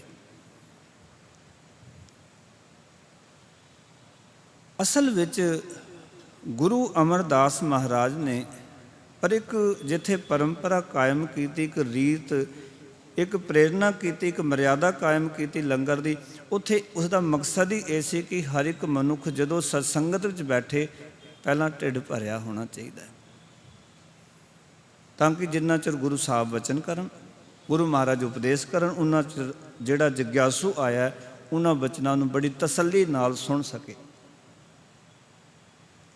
ਔਰ ਜਦੋਂ ਮੈਂ ਗੋਇੰਦਵਾਲ ਸਾਹਿਬ ਦਾ ਇਤਿਹਾਸ ਪੜ੍ਹਦਾ ਹਾਂ, ਗੁਰੂ ਅਮਰਦਾਸ ਮਹਾਰਾਜ ਦਾ ਵੇਲਾ ਕਾਰ ਸੇਵਾ ਚੱਲ ਰਹੀ ਹੈ। ਇੱਕ ਪੁਰਖ ਆ ਕੇ ਥੋੜ੍ਹੀ ਦੂਰ ਜਿੱਥੇ ਸੇਵਾ ਚੱਲ ਰਹੀ ਹੈ ਰੁੱਖ ਦੇ ਥੱਲੇ ਲੰਬਾ ਪਿਆ। ਮਹਾਰਾਜ ਨੇ ਸਿੱਖ ਭੇਜੇ ਵੀ ਜਾਓ ਪੁੱਛੋ ਇਹ ਬੰਦਾ ਕਿਉਂ ਪਿਆ। ਸਾਰੇ ਸਿੱਖ ਆ ਕੇ, ਜਗਿਆਸੂ ਆ ਕੇ ਸੇਵਾ ਕਰ ਰਹੇ ਨੇ, ਲਾਹਾ ਲੈ ਰਹੇ ਹਨ, ਪਰ ਉਹ ਮਨੁੱਖ ਸੇਵਾ ਨਹੀਂ ਕਰ ਰਿਹਾ। ਕੁਝ ਸਿੱਖ ਸਨ ਪਤਵੰਤੇ, ਪਿਆਰ ਨਾਲ ਜਾ ਕੇ ਹੱਥ ਜੋੜ ਕੇ ਬੇਨਤੀ ਕੀਤੀ, ਫਤਿਹ ਬੁਲਾਈ, ਅਰਜ਼ ਗੁਜ਼ਾਰੀ, ਭਾਈ ਕਿੱਥੋਂ ਆਇਆ, ਇੱਥੇ ਕਿਉਂ ਪਿਆ। ਆਖਣ ਲੱਗਾ ਮੈਨੂੰ ਭੁੱਖ ਲੱਗੀ ਹੋਈ ਹੈ, ਸਰੀਰ ਕੰਮ ਨਹੀਂ ਕਰਦਾ, ਲੱਤਾਂ ਜਿਹੜੀਆਂ ਉਹ ਕੰਮ ਨਹੀਂ, ਸਾਥ ਨਹੀਂ ਦਿੰਦੀਆਂ। ਜਿੰਨਾ ਚਿਰ ਕਹਿੰਦੇ ਢਿੱਡ 'ਚ ਰੋਟੀਆਂ ਨਾ ਪੈਣ ਉਹਨਾਂ ਚਿਰ ਕੰਮ ਕਿਵੇਂ ਕਰ ਲਾਂਗਾ। ਸਿੱਖਾਂ ਨੇ ਜਾ ਕੇ ਮਹਾਰਾਜ ਨੂੰ ਕਿਹਾ ਵੀ ਇੱਦਾਂ ਕਹਿੰਦਾ ਮੈਨੂੰ ਭੁੱਖ ਲੱਗੀ ਹੋਈ ਹੈ ਅਤੇ ਕੰਮ ਕਿਵੇਂ ਕਰਾਂ, ਸੇਵਾ ਤਾਂ ਨਹੀਂ ਹੁੰਦੀ ਭੁੱਖਿਆਂ। ਮਹਾਰਾਜ ਨੇ ਕਿਹਾ ਵੀ ਜਾਓ ਇਹਨੂੰ ਕਹੋ ਲੈ ਜਾਓ ਪ੍ਰਸਾਦਾ, ਲੰਗਰ ਵਿੱਚ ਲਿਜਾ ਕੇ ਪ੍ਰਸਾਦਾ ਛਕਾਓ। ਬੇਵਕਤ ਸੀ ਪਾਓ ਲੰਗਰ, ਉਸ ਵੇਲੇ ਨਹੀਂ ਸੀ, ਲੰਗਰ ਦੇ ਵਕਤ ਹੁੰਦੇ ਸਨ, ਟਾਈਮ ਹੁੰਦਾ ਸੀ, ਫਿਰ ਵੀ ਬੇਵਕਤੇ ਉਸ ਨੂੰ ਪ੍ਰਸਾਦਾ ਤਿਆਰ ਕਰਕੇ ਸੰਗਤ ਨੇ ਛਕਾਇਆ। ਪ੍ਰਸਾਦਾ ਜਿਵੇਂ ਜਿਵੇਂ ਸੰਗਤ ਛਕਾਈ ਜਾਵੇ ਉਹ ਛਕੀ ਜਾਵੇ। ਛਕ ਕੇ ਪ੍ਰਸਾਦਾ ਪੁੱਛਿਆ ਵੀ ਰੱਜ ਗਿਆ, ਕਹਿੰਦੇ ਹਾਂ। ਬਸ ਪ੍ਰਸਾਦਾ ਛਕ ਕੇ ਫਿਰ ਚਲਾ ਗਿਆ। ਫਿਰ ਜਾ ਕੇ ਉਸ ਰੁੱਖ ਦੇ ਥੱਲੇ ਪੈ ਗਿਆ। ਫਿਰ ਮਹਾਰਾਜ 1-2 ਘੰਟਾ ਲੰਘ ਗਿਆ, ਫਿਰ ਨਜ਼ਰ ਪਈ ਵੀ ਉਸ ਰੁੱਖ ਦੇ ਥੱਲੇ ਕੋਈ ਬੰਦਾ ਪਿਆ, ਜਾਓ ਵੇਖੋ ਕੌਣ ਹੈ। ਸਿੱਖਾਂ ਨੇ ਜਾ ਕੇ ਵੇਖਿਆ ਤੇ ਇਹ ਤੇ ਉਹੀ ਬੰਦਾ। ਮਹਾਰਾਜ ਨੂੰ ਆ ਕੇ ਆਖਿਆ ਵੀ ਉਹ ਜਿਹੜਾ ਮਨੁੱਖ ਆਇਆ ਸੀ, ਜਿਹੜਾ ਕਹਿੰਦਾ ਭੁੱਖ ਲੱਗੀ ਹੋਈ ਹੈ, ਇਹਨੂੰ ਪ੍ਰਸਾਦਾ ਛਕਾਇਆ ਸੀ, ਇਹ ਉਹੀ ਬੰਦਾ ਹੈ। ਹੁਣ ਪੁੱਛੋ ਹੁਣ ਕਿਉਂ ਪਿਆ? ਪਹਿਲਾਂ ਕਹਿੰਦਾ ਸੀ ਵੀ ਸੇਵਾ ਨਹੀਂ ਹੁੰਦੀ ਕਿਉਂਕਿ ਭੁੱਖ ਲੱਗੀ ਹੋਈ ਹੈ, ਲੱਤਾਂ ਸਾਥ ਨਹੀਂ ਦੇਣੀਆਂ, ਸੇਵਾ ਕਿਵੇਂ ਕਰਾਂ? ਤੇ ਸਿੱਖ ਮਹਾਰਾਜ ਨੇ ਬੇਨਤੀ ਕੀਤੀ ਤੇ ਸਿੱਖ ਚਲੇ ਗਏ। ਜਦੋਂ ਹੁਕਮ ਲਾਇਆ ਸਿੱਖਾਂ ਨੂੰ, ਸਿੱਖਾਂ ਨੇ ਪੁੱਛਿਆ ਭਾਈ ਗੁਰਮੁਖਾ ਵੀ ਹੁਣ ਕਿਉਂ ਪਿਆ? ਕਹਿੰਦੇ ਹੁਣ ਢਿੱਡ ਜ਼ਿਆਦਾ ਭਰ ਗਿਆ, ਹੁਣ ਉਹ ਨਹੀਂ ਖੜਾ ਹੁੰਦਾ, ਮੇਰੇ ਕੋਲੋਂ ਆਲਸ ਆ ਗਿਆ ਮੈਨੂੰ। ਇਸ ਕਰਕੇ ਗੁਰਬਾਣੀ ਨੇ ਇੱਕ ਬੜਾ ਪਿਆਰਾ ਨੁਕਤਾ ਸਾਨੂੰ ਗੁਰੂ ਨਾਨਕ ਪਾਤਸ਼ਾਹ ਨੇ ਦੱਸਿਆ ਕਿ ਬਾਬਾ ਹੋਰ ਖਾਣਾ ਖੁਸ਼ੀ ਖੁਆਰ। ਜੇ ਸੇਵਾ ਕਰਨੀ ਤਾਂ ਖਾਣਾ ਵੀ ਲਿਮਿਟ ਵਿੱਚ ਹੈ, ਇਹ ਨਹੀਂ ਕਿ ਆਪਾਂ ਇਤਨਾ ਜ਼ਿਆਦਾ ਖਾ ਲਈਏ ਕਿ ਜੀਵਨ ਦੇ ਵਿੱਚੋਂ ਉਹ ਖੁਆਰੀ ਦਾ ਕਾਰਨ ਬਣੇ। ਕਿਉਂਕਿ ਗੁਰਬਾਣੀ ਨੇ ਇੱਕ ਇੱਕ ਵਿਚਾਰ ਸਿੱਖ ਦੇ ਜਿਹਨ ਨਸੀਨ ਕੀਤੇ। ਇਹ ਗੱਲ ਵੱਖਰੀ ਹੈ ਕਿ ਅਜੋਕਾ ਜਿਹੜਾ ਸਿੱਖ ਹੈ ਗੁਰੂ ਵਿਚਾਰਧਾਰਾ ਤੋਂ ਬਾਗੀ ਹੋ ਗਿਆ, ਆਪਣੀ ਮਨ ਮਰਜ਼ੀ ਨਾਲ ਖਾ ਰਿਹਾ ਹੈ, ਆਪਣੀ ਮਨ ਮਰਜ਼ੀ ਨਾਲ ਪੀ ਰਿਹਾ ਹੈ, ਆਪਣੀ ਮਨ ਮਰਜ਼ੀ ਨਾਲ ਸੋ ਰਿਹਾ ਹੈ, ਆਪਣੀ ਮਨ ਮਰਜ਼ੀ ਦੇ ਕੰਮ ਕਰ ਰਿਹਾ। ਪਰ ਗੁਰਬਾਣੀ ਨੇ ਸਿੱਖ ਨੂੰ ਕਿਹਾ ਦੇਖ ਸਿਖਾ ਵੀ ਉਹ ਨਾ ਖਾਈ ਜਿਹਦੇ ਨਾਲ ਤੇਰੀ ਖੁਸ਼ੀਆਂ ਦੀ ਖੁਆਰੀ ਹੋਵੇ। ਜ਼ਿਆਦਾ ਖਾਣਾ ਵੀ ਤਾਂ ਗਲਤ ਹੈ ਨਾ। ਬਾਬਾ ਹੋਰ ਖਾਣਾ ਖੁਸ਼ੀ ਖੁਆਰ, ਜਿਤ ਖਾਧੈ ਤਨ ਪੀੜੀਐ ਮਨ ਮੈਂ ਚੱਲੇ ਵਿਕਾਰ। ਜਿਹਨੂੰ ਖਾਣ ਦੇ ਨਾਲ ਮਨ ਵਿੱਚ ਵਿਕਾਰ ਪੈਦਾ ਹੋਣ, ਆਲਸ ਪੈਦਾ ਹੋਵੇ, ਇਹ ਵੀ ਤਾਂ ਇੱਕ ਵਿਕਾਰ ਹੀ ਹੈ। ਉਤਨਾ ਵੀ ਨਹੀਂ ਖਾਣਾ। ਮੈਂ ਕੱਲ੍ਹ ਪੜ੍ਹ ਰਿਹਾ ਸੀ, ਜਾਪਾਨੀਆਂ ਦੇ ਕਈ ਟਾਪੂ ਨੇ ਜਿੱਥੇ ਲੋਕ 150-150 ਸਾਲ ਦੀ ਉਮਰਾਂ ਜਿਉਂਦੇ ਆ। ਉਹਨਾਂ ਦੇ ਬਾਰੇ ਮੈਂ ਥੋੜ੍ਹਾ ਦੇਖ ਰਿਹਾ ਸੀ ਵੀ ਉਹ ਇਤਨੀ ਉਮਰ ਕਿਵੇਂ ਭੋਗਦੇ ਆ, ਔਰ ਉਹਨਾਂ ਦੀ ਜ਼ਿੰਦਗੀ ਵਿੱਚ ਰਿਟਾਇਰਮੈਂਟ ਕੋਈ ਨਹੀਂ। ਉਹ ਕਹਿੰਦੇ ਅਸੀਂ 60 ਸਾਲ ਦੇ ਆਪਣੇ ਆਪ ਨੂੰ ਬੁੱਢੇ ਨਹੀਂ ਕਹਿੰਦੇ। ਇੰਡੀਆ ਤਾਂ ਜਦੋਂ 60 ਸਾਲ ਉਮਰ ਹੋ ਜਾਏ ਬੰਦਾ ਕਹਿੰਦਾ ਜੀ ਹੁਣ ਤਾਂ ਮੈਂ ਬਜ਼ੁਰਗ ਹੋ ਗਿਆ, ਕਹਾਣੀ ਖਤਮ ਹੈ ਮੇਰੀ। ਤੇ ਨਹੀਂ, ਉਹ ਕਹਿੰਦੇ ਵੀ ਅਸੀਂ ਬਜ਼ੁਰਗ ਉਸ ਦਿਨ ਮੰਨਦੇ ਹਾਂ ਭਾਵੇਂ 150 ਸਾਲ ਦੀ ਉਮਰ ਹੋ ਜਾਵੇ ਜਿਸ ਦਿਨ ਅਸੀਂ ਉੱਠ ਫਿਰ ਨਹੀਂ ਸਕਦੇ। ਜਦ ਤੱਕ ਸਾਡਾ ਸਰੀਰ ਚੱਲ ਰਿਹਾ ਉੱਠ ਫਿਰ ਰਿਹਾ, ਅਸੀਂ ਬਜ਼ੁਰਗ ਕੋਈ ਨਹੀਂ। ਔਰ ਉਹ ਆਖਿਰਲੇ ਵਕਤ ਤੱਕ ਕਦੀ ਰਿਟਾਇਰਮੈਂਟ ਨਹੀਂ ਲੈਂਦੇ, ਆਖਿਰਲੇ ਸਮੇਂ ਤੱਕ, ਆਖਿਰਲੇ ਸਵਾਸ ਤੱਕ ਕੰਮ ਕਰਦੇ। ਅਤੇ ਉਹਨਾਂ ਦਾ ਜੀਵਨ ਚਰਿਆ ਦਾ ਰਾਜ ਜੋ ਗੁਰੂ ਬਾਣੀ ਨੇ ਕਿਹਾ ਉਹ ਕਮਾਉਂਦੇ ਨੇ। ਅਸੀਂ ਬਾਣੀ ਪੜ੍ਹਦੇ, ਕੇਵਲ ਮੱਥਾ ਟੇਕਦੇ। ਅਸੀਂ ਉਹ ਮੱਥਾ ਕੋਈ ਨਹੀਂ ਟੇਕਦੇ ਗੁਰਬਾਣੀ। ਉਸ ਵਿਚਾਰਧਾਰਾ ਨੂੰ ਉਹ ਜੀਵਨ 'ਚ ਕਮਾਉਂਦੇ। ਉਹ ਕਹਿੰਦੇ ਜਦੋਂ ਭੁੱਖ ਲੱਗਣੀ ਅਸੀਂ 20% ਢਿੱਡ ਖਾਲੀ ਰੱਖਣਾ, ਰੋਟੀ ਖਾ ਲਈ ਹੈ ਉਨਾ ਚਿਰ ਮੁੜ ਕੇ ਕੁਛ ਨਹੀਂ ਖਾਣਾ ਜਿੰਨਾ ਚਿਰ ਪਹਿਲਾਂ ਖਾਧਾ ਹੋਇਆ ਪਚ ਨਾ ਜਾਏ, ਔਰ ਤੇਜ਼ ਭੁੱਖ ਨਾ ਲੱਗੇ। ਅਸੀਂ ਤਾਂ ਸਵੇਰ ਤੋਂ ਸ਼ਾਮ ਤੱਕ ਹਰ 2-2 ਮਿੰਟ ਬਾਅਦ ਕੋਈ ਨਾ ਕੁਝ ਖਾਈ ਜਾਂਦੇ। ਆਪਣੀ ਮਸ਼ੀਨਗਿਰੀ ਨੂੰ, ਅੰਦਰ ਲੱਗੇ ਸਿਸਟਮ ਨੂੰ ਆਰਾਮ ਹੀ ਨਹੀਂ ਦਿੰਦੇ। ਉਮਰ ਦੀ ਕਾਮਨਾ ਕਿਵੇਂ ਕਰ ਲਈ ਸੀ 100 ਸਾਲ ਦੀ? ਅਸੀਂ ਕਿਵੇਂ ਕਾਮਨਾ ਕਰ ਲਈ 150 ਸਾਲ ਦੀ? ਕਿਉਂਕਿ ਉਸ ਰੱਬ ਦੀ ਬਣਾਈ ਹੋਈ ਇਸ ਮਸ਼ੀਨਗਿਰੀ ਨੂੰ ਵੀ ਆਪਾਂ ਠੀਕ ਰੱਖਣਾ ਹੈ ਨਾ। ਉਹ ਕਹਿੰਦੇ ਸਾਡੀ ਮਰਿਆਦਾ ਹੈ ਕਿ ਅਸੀਂ ਲੋਕ ਘੱਟ ਖਾਂਦੇ ਹਾਂ, ਰਾਤ ਨੂੰ ਨਾਮ ਮਾਤਰ ਖਾਂਦੇ ਹਾਂ, ਫਿਰ ਅਸੀਂ ਕਦੀ ਵੀ ਸਵਾਰੀ 'ਤੇ ਨਹੀਂ ਜਾਂਦੇ। ਤੁਸੀਂ ਦੇਖੋ ਨਾ, ਉਹਨਾਂ ਵਿੱਚੋਂ ਜੇ ਕੋਈ ਬੰਦਾ ਸਾਈਕਲ ਵੀ ਲੈ ਕੇ ਜਾ ਰਿਹਾ ਹੋਵੇ ਉਹਨੂੰ ਪੁੱਛਦੇ ਵੀ ਬਿਮਾਰ ਹੈ ਤੂੰ? ਸਾਈਕਲ 'ਤੇ ਚੜ੍ਹਿਆ ਹੋਇਆ, ਤੁਰ ਕੇ ਕਿਉਂ ਨਹੀਂ ਜਾ ਰਿਹਾ? 4-5-6 ਕਿਲੋਮੀਟਰ ਦੇ ਕੰਮ ਤੁਰ ਫਿਰ ਕੇ ਕਰਦੇ ਹੋ ਸਾਰੇ। ਅੱਜ ਤੋਂ 50 ਸਾਲ ਪਹਿਲਾਂ ਪੰਜਾਬ ਦਾ ਤੁਸੀਂ ਦੇਖ ਲਓ, ਇਹ ਸਾਡੇ ਬਜ਼ੁਰਗ ਜੇ 10 ਕਿਲੋਮੀਟਰ ਕਿਤੇ ਗੁਰਦੁਆਰੇ ਮੱਥਾ ਟੇਕਣ ਜਾਣਾ ਤਾਂ ਤੁਰ ਕੇ ਜਾਣਾ। ਸਾਡਾ ਤੁਰਨਾ ਫਿਰਨਾ ਬੰਦ ਹੋ ਗਿਆ। ਸਾਡੇ ਜੀਵਨ 'ਚ ਪਾਓ ਕਿ ਦੋਨੋਂ ਚੀਜ਼ਾਂ ਨੂੰ ਆਪਾਂ ਲੈ ਕੇ ਚੱਲਾਂਗੇ ਜੇ ਰੱਬ ਦੀ ਪ੍ਰਾਪਤੀ ਕਰਨੀ। ਇੱਕ ਤਾਂ ਅੰਨ ਦਾ ਬੰਧੇਜ ਰੱਖਣਾ ਹੈ, ਪਰ ਅੰਨ ਛੱਡਣਾ ਨਹੀਂ ਹੈ। ਉਪਾਸ ਉਸ ਤਰ੍ਹਾਂ ਨਾਲ ਨਹੀਂ ਕਰਨਾ ਵੀ ਰੱਬ ਦੀ ਪ੍ਰਾਪਤੀ ਉਪਾਸ ਰੱਖ ਕੇ ਹੋਣੀ ਹੈ, ਵਰਤ ਰੱਖ ਕੇ ਹੋਣੀ ਹੈ। ਅੱਜ ਦੇ ਸ਼ਬਦ ਵਿੱਚ ਭਗਤ ਕਬੀਰ ਸਾਹਿਬ ਸਾਨੂੰ ਨੁਕਤਾ ਦੱਸ ਰਹੇ ਹਨ ਜੀਵਨ ਦਾ, ਵੀ ਕੋਈ ਬੰਦਾ ਕਵੇ ਕਿ ਅੰਨ ਛੱਡ ਕੇ ਰੱਬ ਮਿਲਦਾ, ਅੰਨ ਛੱਡ ਕੇ ਵੀ ਰੱਬ ਨਹੀਂ ਮਿਲਦਾ। ਜੇ ਅੰਨ ਛੱਡ ਕੇ ਰੱਬ ਮਿਲਦਾ ਹੁੰਦਾ ਤਾਂ ਅਕਾਲ ਪੁਰਖ ਵਾਹਿਗੁਰੂ ਨੇ ਤਾਂ ਆਪ ਅੰਨ ਪੈਦਾ ਕੀਤਾ। ਇਸ ਕਰਕੇ ਕਹਿਣਗੇ ਜਪੀਐ ਨਾਮ ਅੰਨ ਕੈ ਸਾਧ। ਪਰਮਾਤਮਾ ਦਾ ਨਾਮ ਵੀ ਅੰਨ ਖਾਦਿਆਂ ਹੀ ਜਪਿਆ ਜਾ ਸਕਦਾ। ਦੇਖੋ ਨਾ, ਤੁਸੀਂ ਜੇ ਛਕੇ ਹੋਏ ਹੋ, ਕੁਝ ਛਕਿਆ ਹੋਇਆ ਤਾਂ ਤੁਸੀਂ 1 ਘੰਟਾ 2 ਘੰਟਾ ਬੈਠ ਕੇ ਬਾਣੀ ਪੜ੍ਹ ਸਕਦੇ ਹੋ। ਮੰਨ ਲਓ ਤੁਸੀਂ ਸਹਿਜ ਪਾਠ ਕਰ ਰਹੇ ਹੋ, ਤੁਸੀਂ ਉਤਨਾ ਛੱਕ ਕੇ ਬੈਠੇ ਹੋ ਕਿ 2-3 ਘੰਟੇ ਭੁੱਖ ਨਾ ਲੱਗੇ, ਤੇ ਤੁਸੀਂ 2-3 ਘੰਟੇ ਬੜੀ ਤਸੱਲੀ ਨਾਲ ਬਿਨਾਂ ਰਸੋਈ ਵੱਲ ਝਾਕਿਆਂ ਆਪਣਾ ਪਾਠ ਕਰ ਸਕਦੇ ਹੋ। ਨਹੀਂ ਤਾਂ ਬਾਰ-ਬਾਰ ਰਸੋਈ ਵੱਲ ਧਿਆਨ ਜਾਏਗਾ ਕਿ ਉੱਧਰ ਕੁਝ ਬਣ ਰਿਹਾ ਕਿ ਨਹੀਂ ਬਣ ਰਿਹਾ। ਇਸ ਕਰਕੇ ਭਗਤ ਜੀ ਕਹਿੰਦੇ ਨੇ ਕਿ ਪਰਮਾਤਮਾ ਨੇ ਅੰਨ ਜਿਹੜਾ ਪੈਦਾ ਕੀਤਾ ਨਾ, ਉਸ ਦੇ ਸਵਾਦ ਨਾਲ, ਉਸਦੇ ਖਾਦਿਆਂ ਅਕਾਲ ਪੁਰਖ ਵਾਹਿਗੁਰੂ ਦਾ ਨਾਮ ਸਿਮਰਨ ਹੁੰਦਾ ਹੈ, ਪਰਮਾਤਮਾ ਦੀ ਪ੍ਰਾਪਤੀ ਹੁੰਦੀ ਹੈ। ਫਿਰ ਆਖਣ ਲੱਗੇ, ਕਹਿੰਦੇ ਦੂਜੀ ਗੱਲ, ਧੰਨ ਗੋਪਾਲ ਧੰਨ ਗੁਰਦੇਵ।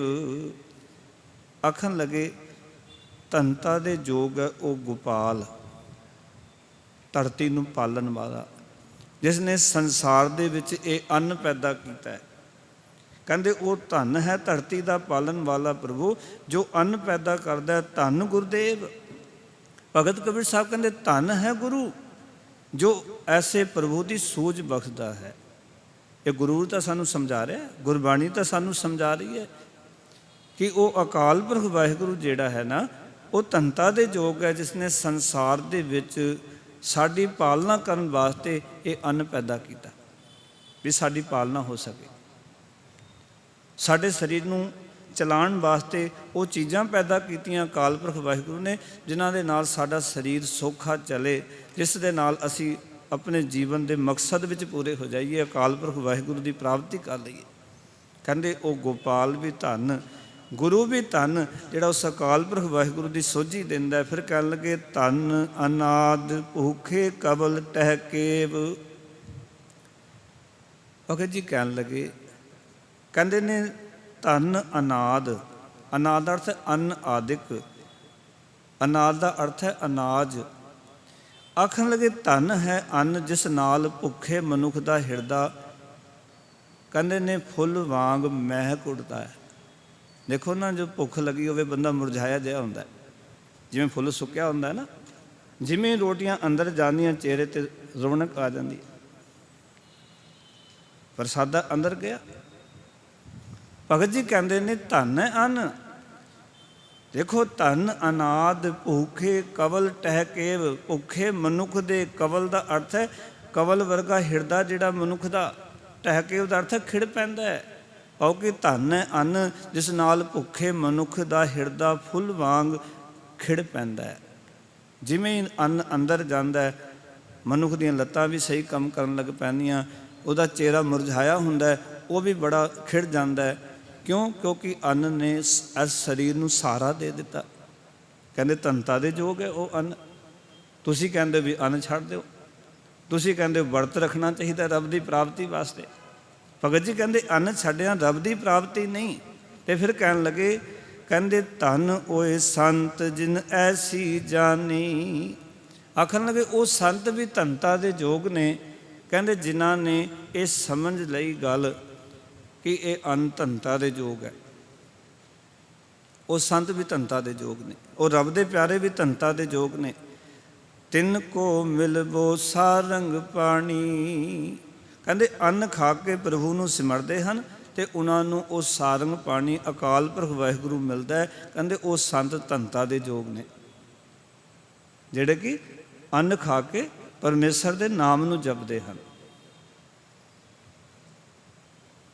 ਇਹ ਗੱਲ ਯਾਦ ਰੱਖਿਓ, ਜੀਵਨ ਦੇ ਵਿੱਚ ਗੁਰਬਾਣੀ ਨੇ ਮਨੁੱਖ ਦੀ ਸਹੀ ਡਾਈਟ ਕੀ ਹੋਣੀ ਚਾਹੀਦੀ ਹੈ, ਮਨੁੱਖ ਦਾ ਬੰਦੇਜ ਕਿਹੜੀਆਂ ਚੀਜ਼ਾਂ ਦਾ ਹੋਣਾ ਚਾਹੀਦਾ ਹੈ। ਗੁਰਬਾਣੀ ਵਿੱਚ ਇੱਕ ਨਹੀਂ ਅਨੰਤ ਫਰਮਾਨ ਆਏ ਨੇ ਕਿ ਅਸੀਂ ਕਿੱਦਾਂ ਦਾ ਜੀਵਨ ਜੀਉਣਾ ਹੈ।